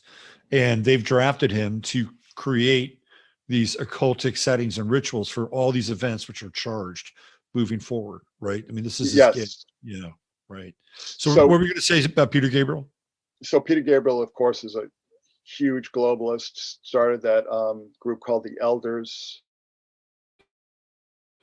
big global governments group. So they destroyed this tower. 999 times throughout the course of the year 2000. Now, if you know anything about England, 999 is their version of 911. It's the emergency number. Mm-hmm. Right. Call the police or fire or whatever. So right. They destroy the tower 999 times. But if you look closely, it's actually two towers. It's a tower within a tower. Within a tower. Yeah, exactly. Yes. So, the center tower almost looks like a Tesla tower. Yeah, well, this tower, these same people who were involved in this production sort of repurposed a lot of this iconography for when Lady Gaga did her fallen angel ritual at the Super Bowl. Right. When she comes down doing Poker Face, and of course, this is the 2017 Super Bowl with in October, we have Highway 91 Harvest Festival, right, and so on, which we'll talk about in just a second. That's also, by the way, that's also the emergence of Q that October. Oh, okay. All right. Well, that makes a lot of sense. Yeah. So we see, just go back up one. Okay. So we see that this is all based on these traditional depictions of the Tower of Babel. So they're destroying the Tower of Babel here. The Tower of Babel this is in Strasbourg. This is the EU Parliament building. I personally, if you held a gun to my head and asked me what the whole purpose of this whole ritual was, it's Britain desiring to destroy the EU and take control of Europe. That's just sort of spitballing, but right. There you go. All right, scroll down. Hold on a sec. I think so. Anyway, so this let me just backtrack a bit here. So this whole Millennium Dome show, it's basically about the sky people and their conflict with the Earth people. So the sky people and the Earth people are having a conflict. But one of the sky boys, he's called Sky Boy, falls in love with Sophia. There's your fallen angel imagery again. The fallen imagery again. Right. And they have a child, what they call Ovo, the egg. And Ovo is a Nephilim. He's and he flies off in a flying saucer. So this is all depicted in excruciating detail in a comic book that they gave to people when they went to see the Millennium Dome show, because people who were going to see the Millennium Dome show couldn't make heads or tails of it. They're in this huge dome and these people are just flying around on ropes and everything. But this was a very, very explicit Nephilim ritual that was carried out 999 times throughout the year. So, I mean, this is ritual magic. So were they doing it three times a day? Is that basically what they were doing? Pretty much, yeah. Yeah. Wow. So 2001 we talked about the Coptic calendar. Right. 2001 is New Year's Day 1717 in the Coptic calendar. And people don't know what the Coptic calendar is. The Copts were the actual ancient Egyptians. They are the descendants of the pharaohs, and like the ancient Egyptians. A lot of people. There was a lot, with every country, there's a lot of immigration and invasion from the the Arabs and the Turks and the Kurds and everybody was sort of running through, and obviously the Greeks and the Romans, right? Right. So 1717 is the year that the Grand Lodge of England was established on St. John's Day, 1717. So 2001 is 1717 New Year's Day. Got it. So when we see all these correspondences, again, Taurus with the bull, we didn't really get into this, but Rockefeller Center, quote unquote, Prometheus is actually Mithras, aka Perseus. Because Mithras is Persian, right? So Perseus, the Persian, Mithras, Persian. And of course he's coming out. He's born from the rock, and he's surrounded by the zodiac. That has nothing to do with Prometheus. This is all Orthodox Mithraism here. Okay. And then taking it up to 1733, which is 2017, we have Mandalay Bay and all that stuff, Luxor. Right. So we have Leo and Cancer. So it's taking us, these rituals are taking us across the zodiac. Okay. Interesting. So we go from Taurus. Oh, and again, we can't get into this, but 3 weeks before the Mandalay Bay thing, this kid named Orion Krause, so we see these twin sirens here. So it's twins and Orion, right? His name was literally Orion Krause, killed his family. And nobody knows why. And this is actually an area that I spent a lot of time in, out near Fort Dove and so on. So that freaked me out quite a bit. So again, the Watcher adoration. This is the Watchers standing over Madison Square in New York in 2010. Everybody thought they were jumpers, but they're these the depictions of the Watcher angels around Madison Square. This is a block away from the Grand Lodge of New York on 20th. This reminds me of Blade Runner. This picture. Yeah, Roy Batty, right? Yeah. Yeah. So, and they're all over the place. They had these naked male statues, and there's been a lot of, we don't have time to go into all this stuff, but there's a lot of these kind of Watcher open air rituals. For instance, this one in the same neighborhood. This was from 2017. This gets into the whole idea of the orbs and so on, which is connected to, with these angelic beings and so on, that they were actually these orbs of light that took human form. This is Madison Square, not to be confused with Madison Square Garden, which is on 33rd Street, but this is a block away from the Grand Lodge of England. The Supreme Court of New York is on the other end here. Pretty heavy stuff. The Supreme Court of New York is here. Mm-hmm. Yeah, or the federal court. There's a main, one of the big courts is at the other end of this park. Yes. Right. Okay. And there's these frieze with all these gods and stuff. So this is all. This is actually chilling looking. Isn't it? Yeah, totally. It's very chilling. Yeah. And then we see here. This is from 2019, I believe. This is Ariana Grande. We could do a whole live stream on all the rituals that they put this little girl through here. And this is a song called The Light is Coming, and it's the light is coming to give back everything the darkness stole. And she's running around with this orb here. And it's just insanely creepy. It is creepy. Yeah. And here we have, we have the orb cult. Right. Showing you how this is completely international and bipartisan and ecumenical. Right? So we have Trump and the king of Saudi Arabia, and I forget who this character is. Oh, I think this is Sisi from Egypt. So this is the dictator of Egypt and the king of Saudi Arabia, and then Trump. They're all adoring this orb here, and then we have Benjamin Netanyahu and Emperor Jupiter here, Macron, who calls himself Emperor Jupiter. Right. They're adoring the orb. This is all, in my estimation, this is all Watcher adoration. The look on the king of Saudi Arabia is priceless, isn't it? Yeah. It's like he's into it, but he's also like, "What have I gotten into?" Yeah. But Macron is like, he's very intent. He is, man. He's very into it. Yeah, he's really into it. So, don't believe all these conflicts that you're shown in the press. Right. These, at least, in this block here, they're all on the same page. So this stuff really took off in me. You know, I told you originally when I saw the glyph of Sirius, but this is from the 2008 election, and I noticed that McCain and Obama split up the stairway to Sirius. So McCain has the star, the 5-pointed star here, right? And then he has these two pyramidions, and then Obama takes the dome here, and then the 3 steps from Orion's belt here. You see that right here? Yeah. And then so I mean, people just go to my blog and, you know, go to the webpage, don't do it on your phone, and just go back to 2008, 2009. And the first year or so of the Obama administration was just nothing but nonstop ritual.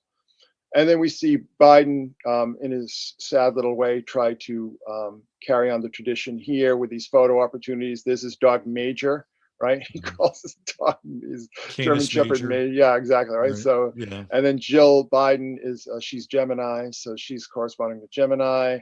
And then you know the galactic plane here is this. What is this? I think it's Chesapeake Bay, and Joe, as I call him, Zyklon Joe, playing Orion here. Right. Feebly at best. Okay. And then here, he did it again. This was shortly after his inauguration. So here's his 2 dogs. Did one of his dogs have to be put down or something?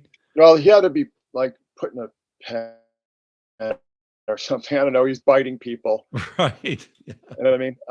But he was biting, but maybe he wasn't doing anything because they said he was biting ankles, and we see Canis Major biting or about to bite Orion's ankle. So that could just be more ritualism. Yeah. You know, I mean, these could just be like dogs. They just show up. Right. Biden's have seen them before, you know. Yeah. But this is just Orion.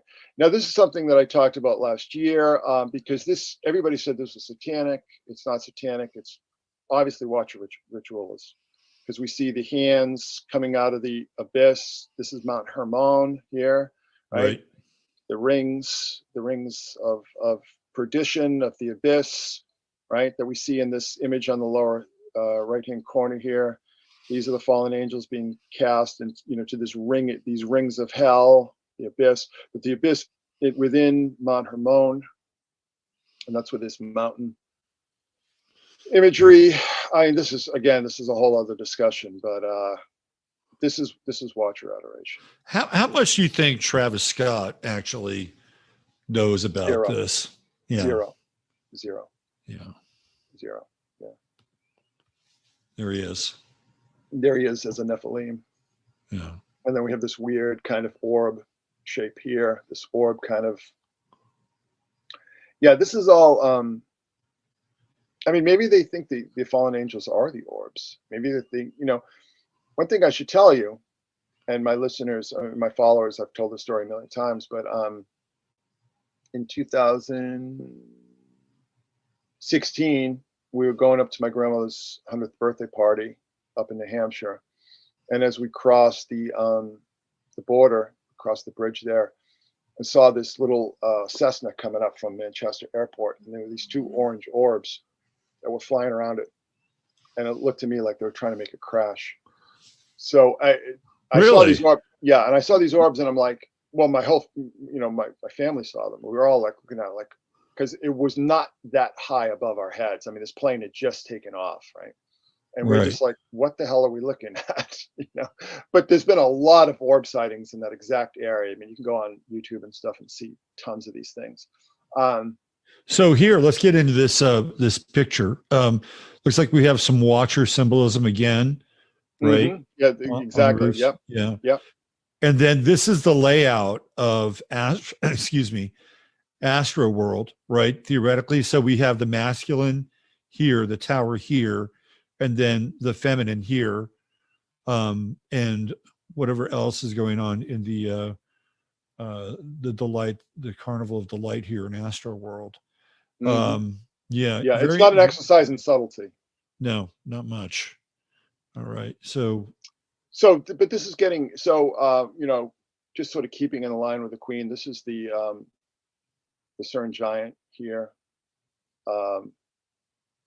and people believe that he corresponds to Orion. Right. We see Orion with the club and the animal skin here. Right. He doesn't have the well, I guess his sword, his sheath here would be The sheath and the sword of the giant phallus, erection right? here. Yeah. Exactly. So wait, what is it? CERN Abyss, right? I just want to, because this corresponds to CERN and so on, right? But it also Cernunnos. It's all the same symbolism, and CERN, of course, is underground. CERN is 17 miles long, so that's Right. Orion again. I mean, we'll have to do another show on the Gothic tunnel thing, because again, that's same symbolism. It's all about there's all these different permutations of it and these different expressions of it. When you really break it down to the basic components, you realize that it's all about freeing the watchers, either Right. from the abyss, which is the oceans, right? Right. Or the center of the earth or inside the mountain. And that's the Angel of the North. This is the same artist, Andrew Gormley, who did the Event Horizon. So it's obviously a through line with him. This is the giant watcher angel here.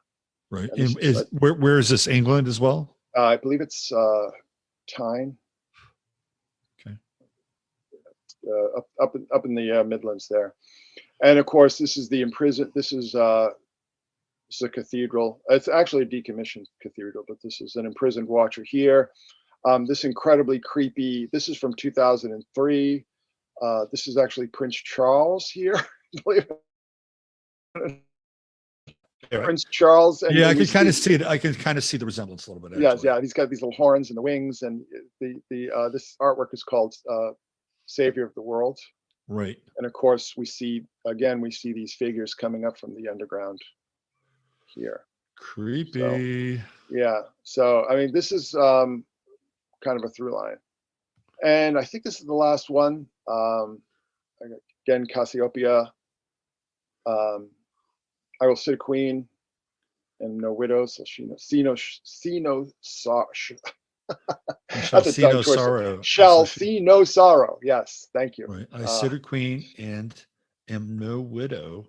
Yes. So this is the queen. The queen,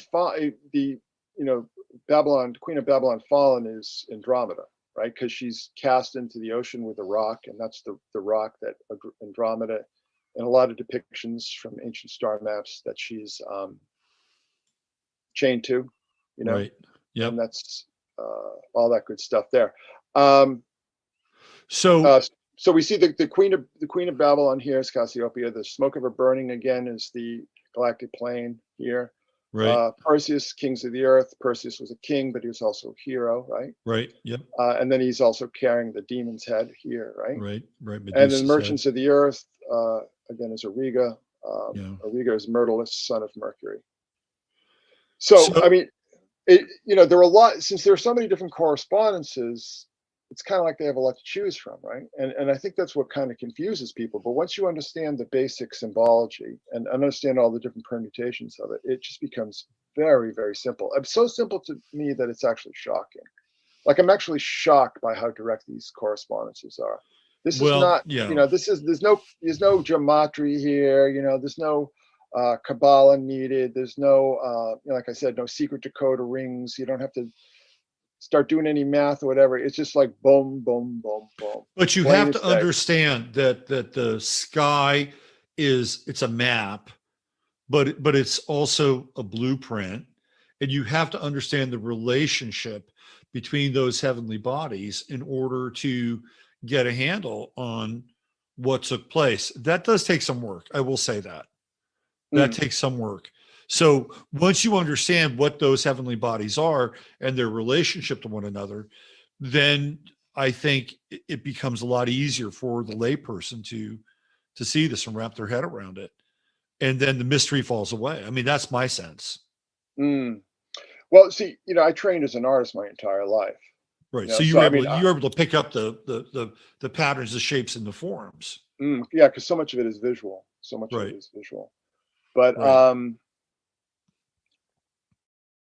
my analysis here, my opinion, is that there is a cult of the watchers, the watcher angels. Now, we talked about the trans thing, right?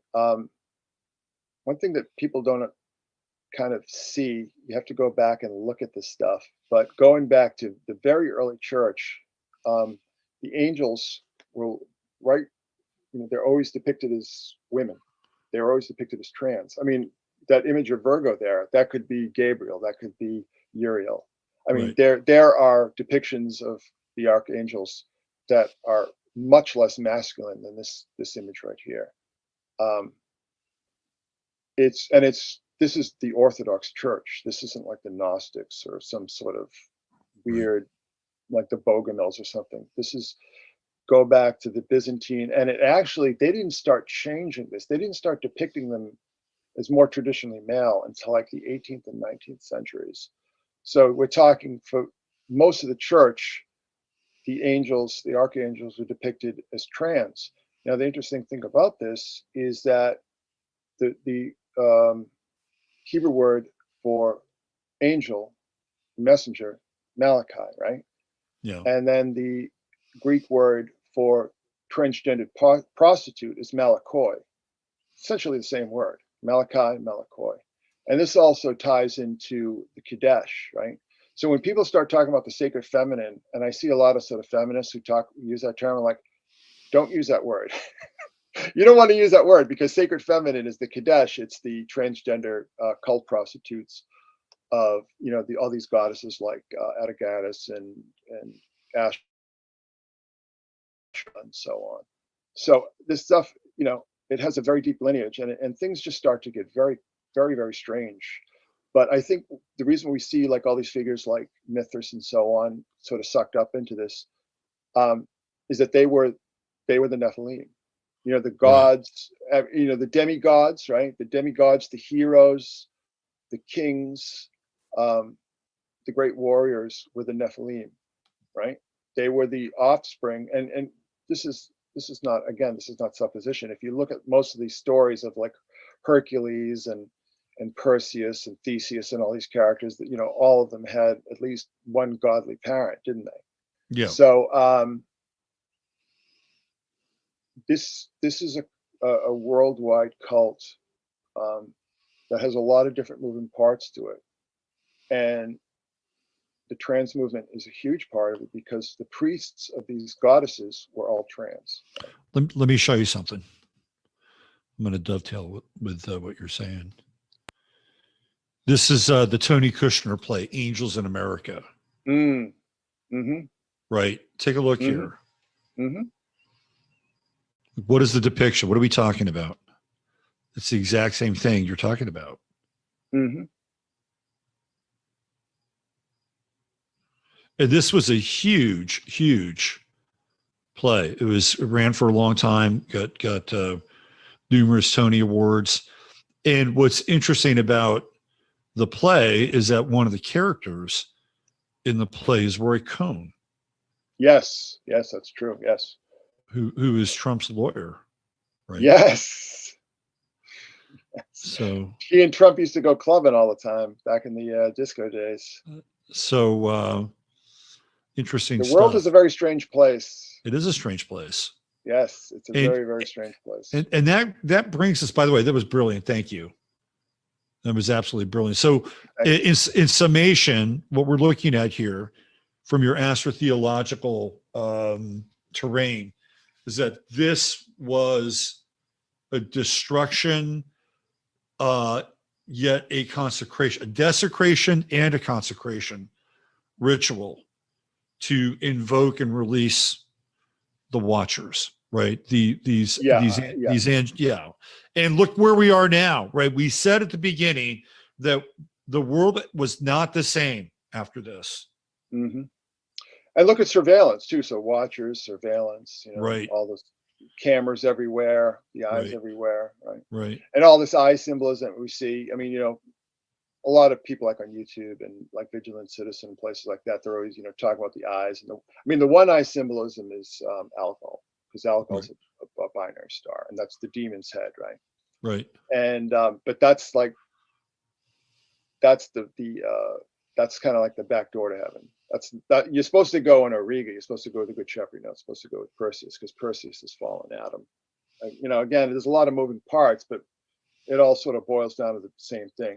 And I think really what this boils down to is the end of you know, the mystery traditions and polytheism and paganism as being state sanctioned with the rise of, well, I mean, Constantine sort of starts the process, but it really takes part in earnest with Theodosius, with the Theodosian decrees, when he orders all the pagan temples closed, and like the temple at Ephesus, and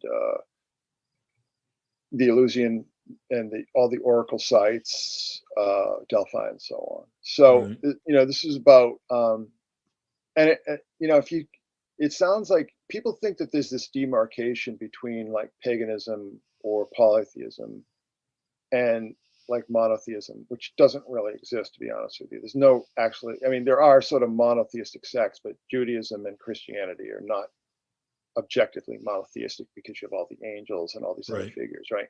Right. So, you know, there really is such a huge cross. You know, things are very, very confusing, and it's actually kind of like an interesting space when there's all this sort of crossover. But this was like the Emperor Hadrian, right? The Emperor Hadrian, who built Hadrian's Wall, said, you know, he was writing to a friend about visiting Alexandria in Egypt, right?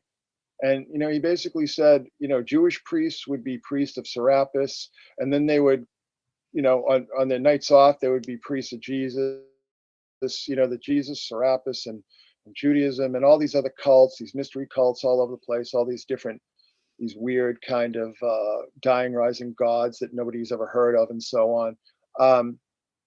There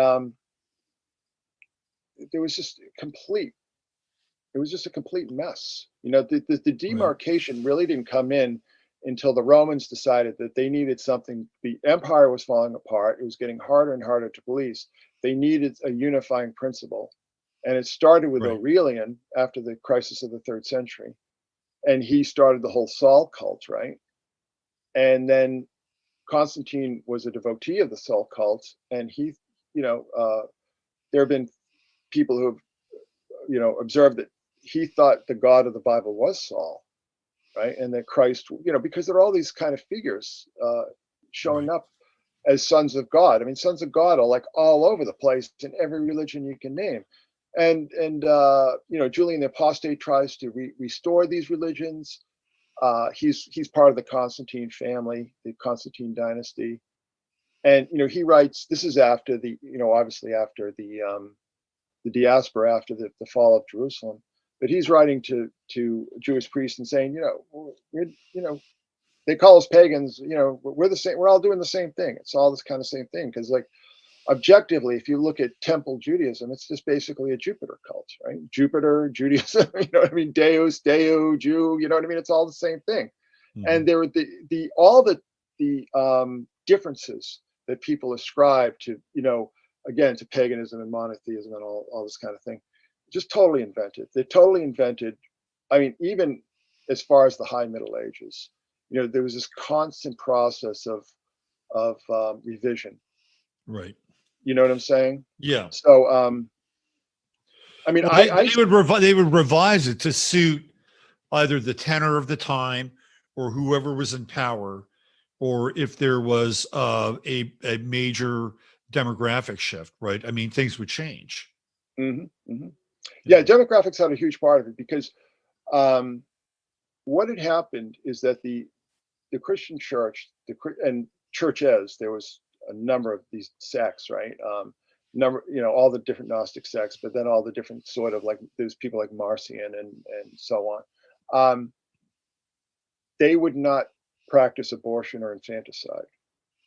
So the quote unquote pagans, which is a term I don't like, because it's not descriptive, but they, you know, they had no problem, you know, oh, I don't want this baby, I'm just going to throw it in the Tiber, or, you know, put it up on a hill, you know, the whole thing with exposure and so on.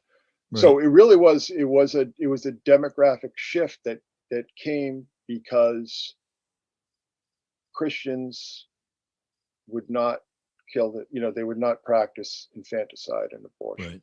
Right. So they start, and there's very oriented towards the family. So it just became a numbers game.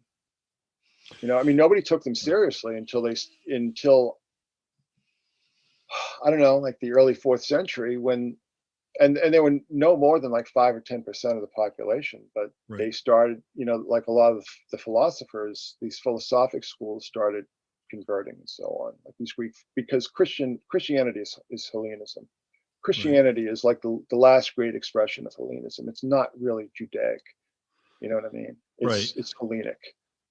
And if you talk to any serious theologian, they're going to tell you that.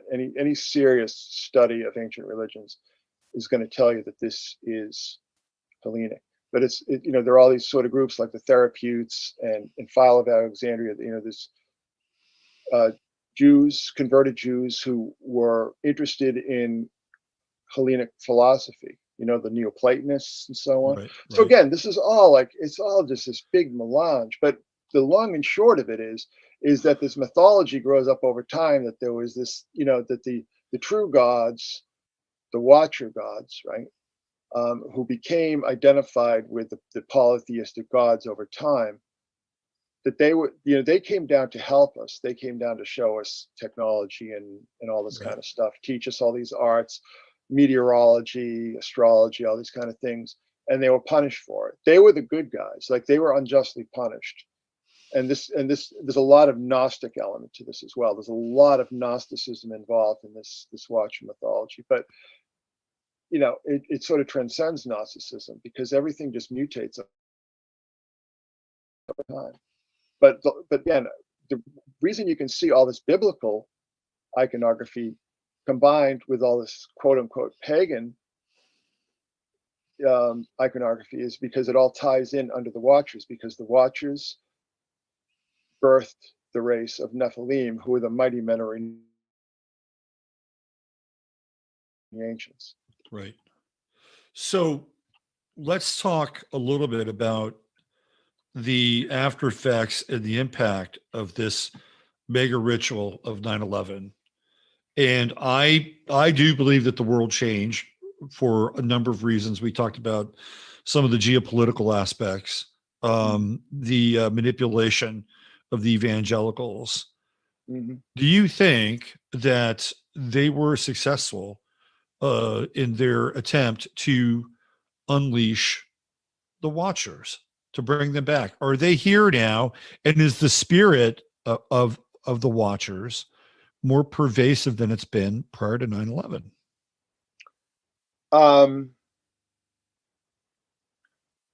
Yes, but my caveat would be that there's an undercurrent to like the Watcher mythology, and that's they weren't banished because God was mean and taught mankind all these technologies, and God didn't want them to have them. They were banished because the technologies that they brought to Earth created conditions of never-ending war.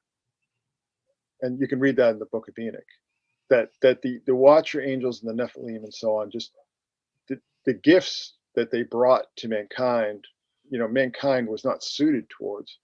Right. So the results of the presence of the Watchers and the Nephilim was just widespread war and destruction. Okay. And I think a lot of this had to do with a lot of these apocalyptic Jewish cults post Babylonian captivity who are familiar with the Assyrians, because a lot of this, there's actually an Israeli historian who tied a lot of the symbolism in Enoch to the Assyrian gods, like the Shadu, you know what I mean? Right. Yeah. And this is where a lot of these kind of things like the seraphim and these chimeric angel gods, because, you can, the gates of Babylon with the bowls, the heads of men and the bodies of bulls and the wings and so on.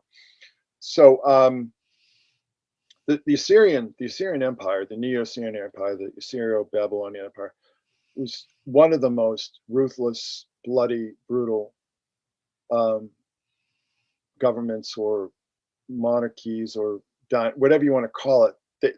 They were one of the most ruthless, bloody, and proudly so, empires of all time. I mean, Right. they would create these big freezes of how, you know, all their prisoners of war would be tortured, they'd be crucified and dismembered alive, and all these horrible kind of things.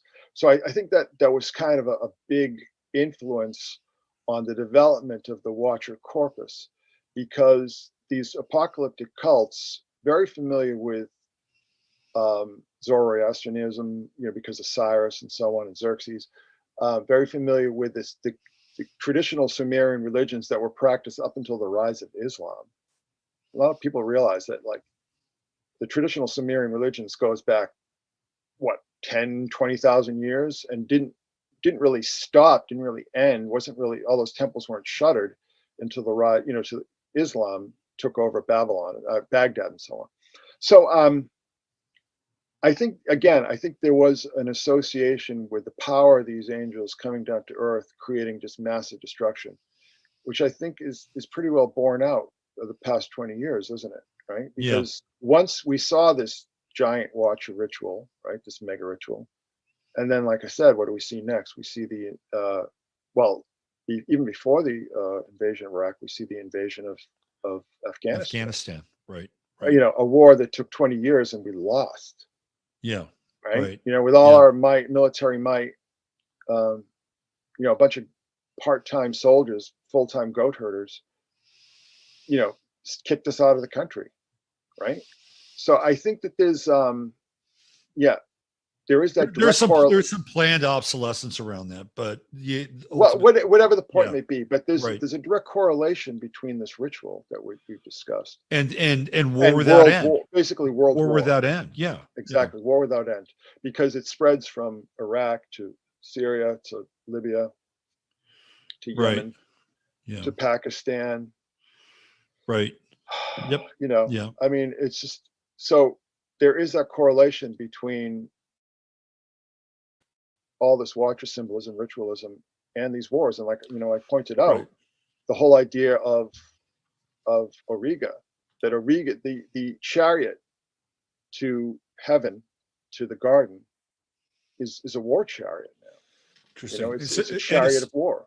And as soon as Afghanistan shuts down, it's Ukraine time, right? We're off to the next conflict, the next war.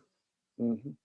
Very interesting. There's something I was going to bring up and ask you about in relation to this. I wanted to go back and I wanted to show you something with the Wikipedia page that relates to 9/11. Oh, yeah. I remember I wanted to bring up what happened in Benghazi on 9/11 as well. Right? I'm not familiar with this story. Well, okay, so in Benghazi, there was the attack on the American embassy. Oh, well, that's, what is that? Right. 2000. That was in 2011. I think it was 2011. When they killed Gaddafi? Well, it was related, right? It wasn't exactly at that time, but that was when the ambassador was killed, Christopher Stevens, right? Christopher Stevens, and his name is Christopher, right? Oh, and Stevens is also the garlands. It's the crown, right? So Stevens is Corona again, right? And then we have Christ, right, with Christopher on 9/11, the death of Christopher Stevens on 9/11 in Benghazi. Well, it's basically Christ the King, right? There you go. And I thought the symbolism, and when you look at, I don't want to bring the symbolism because it's pretty graphic, but when you look at him, you can go ahead and do this online if you feel so inclined with Google. When you see Christopher Stevens, he actually has a wound in his side where the spear of destiny would have been. Stigmata. I mean, it is right there and it's visible. And the Libyans are carrying him almost like a bloodied Christ figure that they've taken down from. I may as well just show it. I mean, we're all adults here. Just let's do this.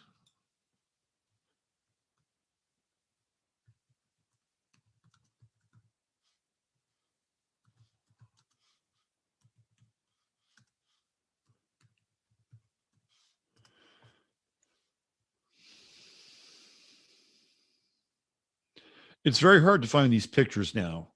Because everything is just getting scrubbed from the internet. It's totally getting scrubbed. And I had to look and spend a fair amount of time to try to find this one picture. And when I was at Gaia, I got in trouble for referencing this picture. So everything you see with, here it is right here. There's part of it. You might be able to see some more of it as it comes up. But that's not quite the right picture, but it's getting closer. Here, I'll show you this picture. This is the one that we have here. So yeah, I'm familiar with now right here, what he's covering is the wound on his side, right? Which looks like it would be where the spear of Longinus had entered him. And God, I wish I could find the actual picture where he's stretched out almost like a Christ-like figure as they bring him down from from the crucifixion, the execution. And it happens on 9/11. And it's like, why are they doing this on 9/11? Why is there was that whole nonsense with that fake movie trailer that was made, and there was the fake movie trailer, which supposedly pissed off a bunch of people, whatever. But this all smacks of ritualism. It's total ritualism, and it's on 9/11. And who's the person that theoretically orders that action? It's Hillary Clinton, right? And what happens on 9/11, 2016? Hillary Clinton goes to the 9/11 memorial and she collapses just before she gets into the the ambivan, which is what they were carrying around in, right? And then you have this collapsing ritual with her on 9/11, and then she comes out. Theoretically, it's her. I'm not convinced it's her, but then she comes out of her daughter's apartment, right? There's no Secret Service people around her. It's like this resurrection piece. Whether that's her or not, I don't know. But this 9/11 date is very significant, just in terms of things that have happened on 9/11. And of course, Benghazi is one of them. So I wanted to go in real quick here and show you. How are you doing on time? Are you good? Can you hang out for a little bit? A little bit. I just want to go. I want to go just through the 9/11 on Wikipedia, and then we'll have a little bit of a send off here, and I'll do the second part of the show. So let's do this.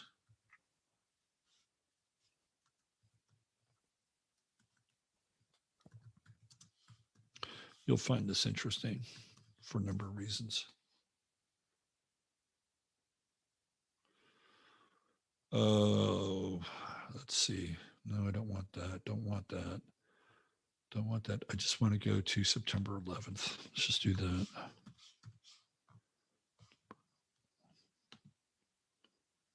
I don't want the attacks. I just want the day. Like the history? Yeah. Let's see. 9/11 date. Let's try that. Here, try this. Let's go in. All right. So these are some of the historical events that took place or have taken place. Some of these have been scrubbed, by the way, because when I started looking into this back in 2011, 2011, I noticed that some of these events had gone away, that they disappeared.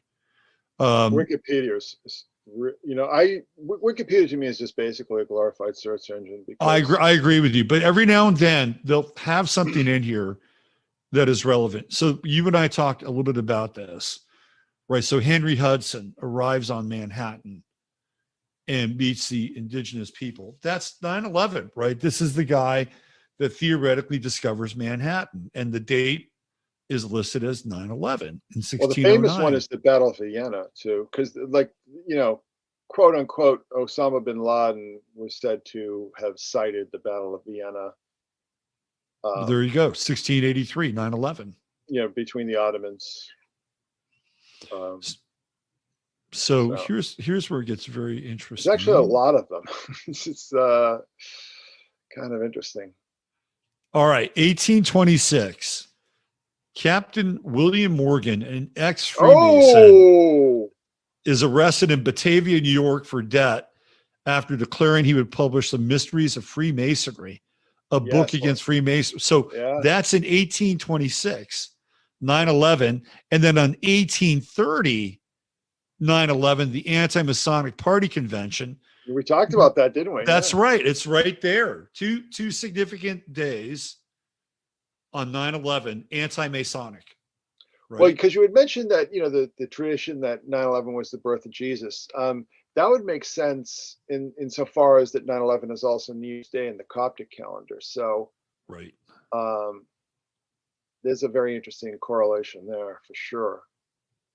And then the other one that I thought was pretty interesting was this one in 1921. Nahalal, the first moshav in Palestine, is settled as part of a Zionist plan of creating a Jewish state, later to be Israel.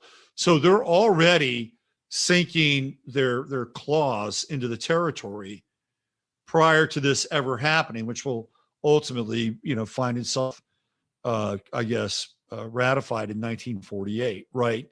It's on 9/11, right? And again, theoretically, in the Fertile Crescent, the birthplace of Jesus, they're like, okay, we're gonna just stake out the new Holy Land here on 9.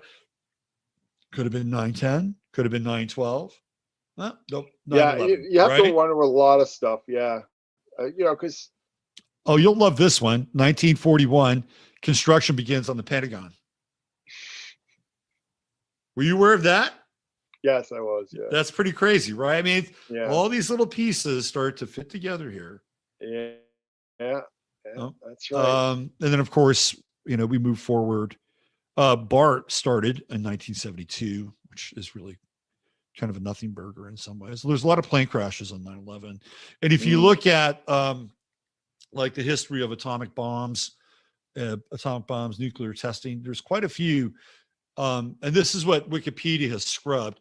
There was more than one that took place on 9/11. There's one that we'll see here. It's a Russian bomb. But there are others that take place on 9/10 and 9/12. And it seems to be a date where they're doing something with massive amounts of energy. Well, don't forget the New World Order speech too in 1990. That's right. That's also on 9/11, right? Yep. So this is it right here in 2007.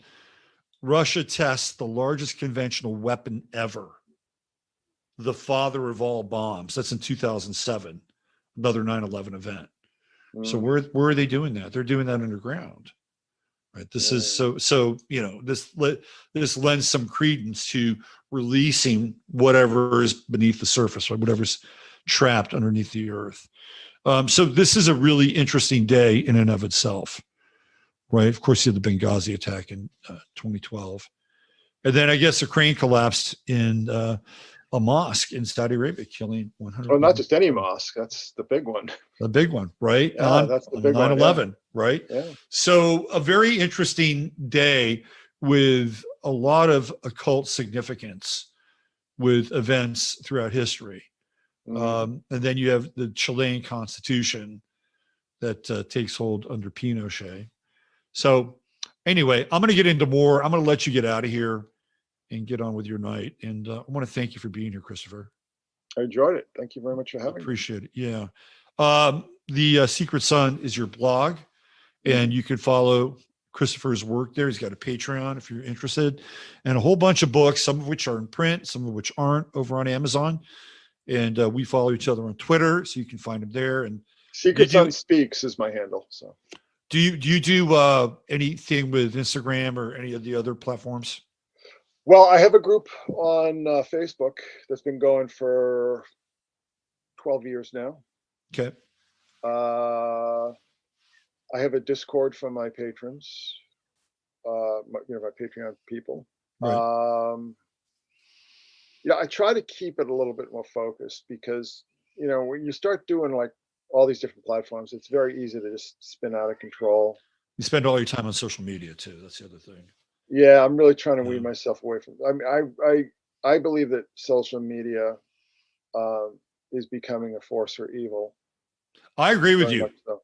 I agree with you. I had an epiphany the other day. It was just like, man, we created the beast here. This is the beast now. It is. Yeah. Well, see, one of the big series I'd done back in 2016, that was one of the most popular things I've done, is called Lucifer's Technologies. And I talk about like the quote unquote development of the microchip. And, speaking of Corona, I talk about Roswell, which I don't see as either a balloon or a spaceship. I think that was absolutely a ritual. And I go very meticulous through all the ritual significance of that event, because that ties into Operation Crossroads, which was the hydrogen bomb testing in the South Pacific and the Marshall Islands. So, I really do have to wonder, because it ties back into the Watchers, doesn't it? Like the whole idea of like the technology that the Watchers brought did not bring us peace; it brought us war. Oh, it's put a knife at people's throats now. This is what's happened, right? We're so divisive at this point. Yeah, but it isn't. It's when we talked before about MK Ultra 3.0, where all these people are just gobbling all these drugs, right, and shooting up all these hormones, right. And the vaccines. We're undergoing just a never-ending science experiment with human beings as the test subjects. Right. It's like the island of Dr. Moreau now. This is one of the scenes that we're living in. Right. This is the island of Dr. Moreau. Well, my theory, and I studied MK Ultra a lot. Yeah. And when you start to, first of all, there are all these sub-projects that had nothing to, they were all like about culture and religion and all this kind of stuff. These aren't like speculative things. These are like documented sub-projects that had nothing to do with interrogation or maturing candidates. It was all this weird kind of cultural stuff. My feeling, and having looked at the specifics, particularly the work that you and Cameron was doing, is that it's almost identical to the techniques that we saw in the ancient world, as far as like developing shamans and medicine men, through trauma. But it also ties to the Mithraic cults, which is all about initiation through ordeal. Mm-hmm. So, I believe, very strongly that there was actually no scientific basis to MK Ultra, that it was a cult, and it was about preparing people for entity possession. So interesting. So, would it be fair to say that we are in a grand experiment of psychic driving right now? Or are we in the midst of a massive psychic driver? Yeah. There's no question. I don't know. I don't even know how a normie could even question that anymore. Yeah, I think I started thinking about that a few years ago. It's like we're in the midst of just a massive psychic driving reality, for lack of a better term. So, yeah. And it's frightening, because people are they're just falling off the cliff. Well, what are the options? What are the options for people? The options aren't great, right? One option is they embrace this really twisted and distorted worldview that you and I are talking about. And are people ready for that? A lot of people aren't ready for that. So what do? They're going to go about their business. They're going to keep their heads down. And by the way, this includes people who know what's going on, because there are people who know what's going on, and they have resources, big resources. And I think they understand that whatever is going on is bigger than they are, right? They can't even handle it. And that with all their resources, their best strategy is to figure out how to keep their heads down, retain as much resources as possible, and keep their own, inner circle as safe as possible. Right. Well, so I posted half in jest on Twitter the other day. I said, I'm going to start calling liberals liberals, because that's basically what they're becoming. I mean, so a big part of liberalism is like, live and let live, go along to get along and everything. The older version, absolutely, yeah. So, that kind of malleability, let's just say, has been exploited ruthlessly by these controllers. Right. And, so now they're, accepting the general mutilation of children.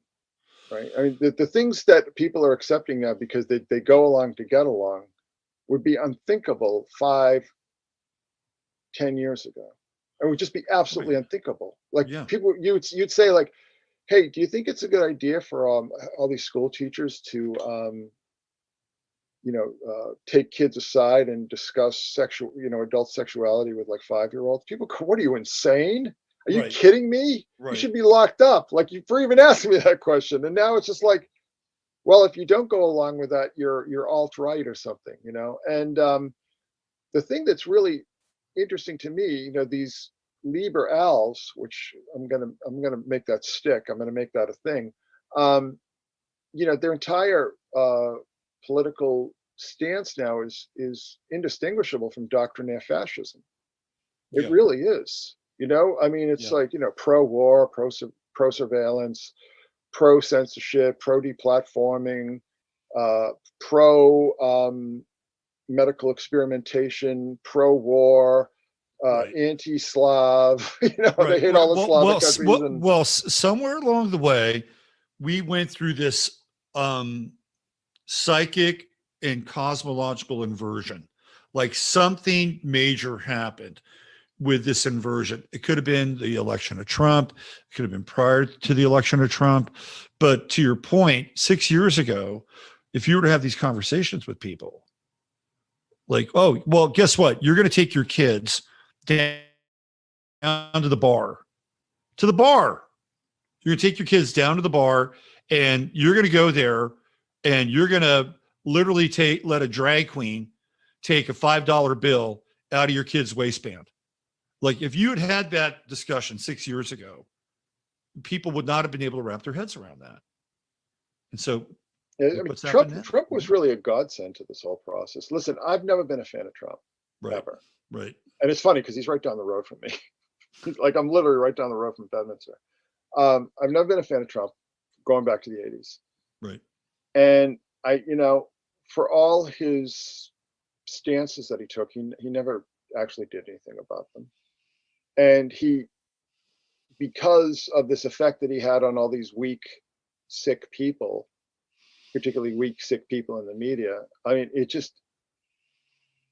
accelerated this train to hell that we're all stuck on now. Right. And now they're basically using the whole Trump thing by, well, just denounce him and denounce these ideas, these crazy ideas of patriotism, and these crazy ideas that America matters and your rights matter, right? Just denounce all that stuff and come with us, because we'll take care of you and we'll put an end to this. Yeah, they're not taking care of anybody. But this is the whole thing. It's like, there's no mystery about where this road ends for everybody. Right. And particularly, since we're dealing with narcissistic sociopaths at the top of this pyramid, there's some really interesting videos you can watch on YouTube about the whole psychology of how narcissistic sociopaths hate people who support them, hate people who fall in line. You would think, oh, they would love that because it suits their ego. No, they hate it. And there's all sorts of studies about this, that narcissistic sociopaths hate people who help them, hate people who submit to them. And that, all these people who think that they're gonna, they'll be eaten last or whatever, it's all going to end even more terribly for them. I mean, at least people like you and I, we'll just hopefully just nope out if things get a little too bad. We'll just take off and, with a rucksack and head for the hills. But these people are they're taking the train all the way down. And I just think we're dealing with such elemental evil on so many levels. That gets back to 9/11, right? This is where we all started. Something happened on 9/11 and the world was not the same. And it's trauma-based mind control. I think it's part of it. I also think there is the occult. Absolutely. There's the occult action, right? I don't think you can separate the occult. See, I don't think you can separate the occult from like the intelligence services. I don't think you can separate the occult from all this MK Ultra insanity, because I don't think MK Ultra has any scientific basis. I think it's just pure witchcraft. Yeah. And another example that I always bring up is that guy Owsley Stanley, who was the acid cook for the Grateful Dead. Kid Charlemagne. Yes, exactly, Kid Charlemagne. Yeah. I always bring this example up, but he was at one of the acid tests, and he just started freaking out. He went out to the parking lot, just sat in the car, and Ken Kesey comes out, and he's like, "Well, what's the matter? What's going on?" And Stanley says to him, they called him Bear, and Bear says to Kesey, he said, "This is witchcraft. What you're doing here." I mean, what he was doing was public testing of MK Ultra techniques. I mean, that's no mystery, right? Right. But he said that all this MK Ultra stuff that Kesey was exposing the public to was just witchcraft. And Bear said this stuff has been known forever. This is nothing new. This isn't entertainment. This isn't scientific. This is witchcraft. And that really, just reading that article, it was in Rolling Stone a number of years ago, really changed my entire thinking about all this stuff. That this is not.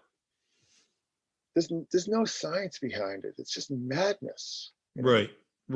Madness and evil. Yeah, it's interesting. I kind of followed the acid trail for a minute. Like, I lived in La Honda, which is where Ken Kesey did the original Kool-Aid acid tests in La Honda, which is just down the road from Sanford on the other side of the hill. And then at another point, I moved to Point Richmond, which is where Owsley cooked the majority of his LSD for these acid trips and for the Kool-Aid tests. So it was weird. It was like trying to, go on this pilgrimage of, Owsley in this historical context. But I would drive past Kesey's house all the time, the one that they would have all these parties in La Honda, right in the main drag there. Anyway, this has been great. I'd love to have you on one of these days on my Friday show so we could talk about some movies and get into some movies. Sounds good. Jacob's Ladder is definitely one of them. Oh, it certainly ties in what we're talking about right now, doesn't it? Yeah, absolutely. So again, hey, thanks for your time, and enjoy the rest of your night after an uplifting conversation like this one. And we'll see you out there, Christopher. Awesome. All right, take care. Good night.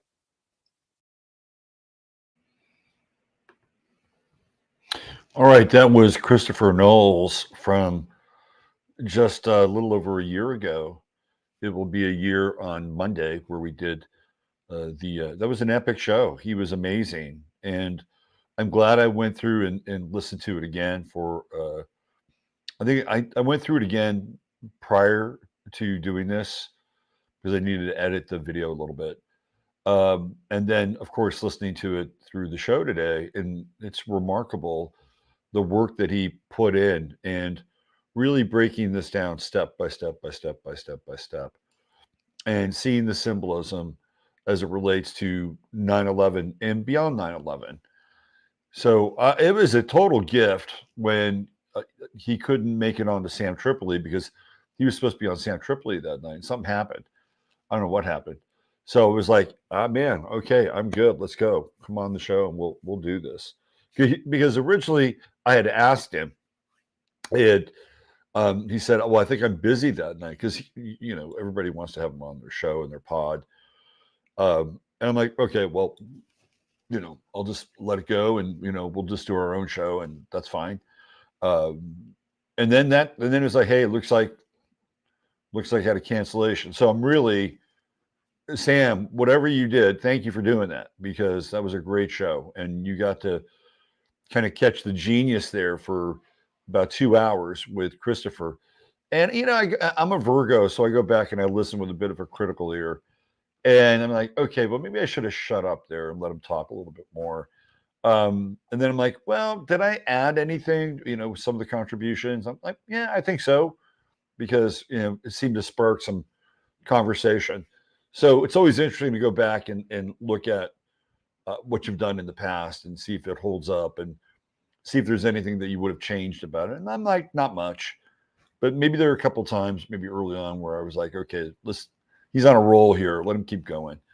But you can find him over at his website, which is The Secret Sun at blogspot.com. Let me give you a visual for that in case you're just wanted to see what it looks like. I'll give you a visual for it. And it's right there. That's his website. I think you can hook up with everything that you want to do, need, and connect with through Christopher's website right there. Patreon. I think he's got his Secret Sun Academy or something like that, where he actually gets into teaching sort of the synchronistic stuff. So a lot of resources available there, including prior content. And you can also follow him on Twitter at Secret Sun Speaks. We both follow each other. So if you follow me on Twitter, you'll find him.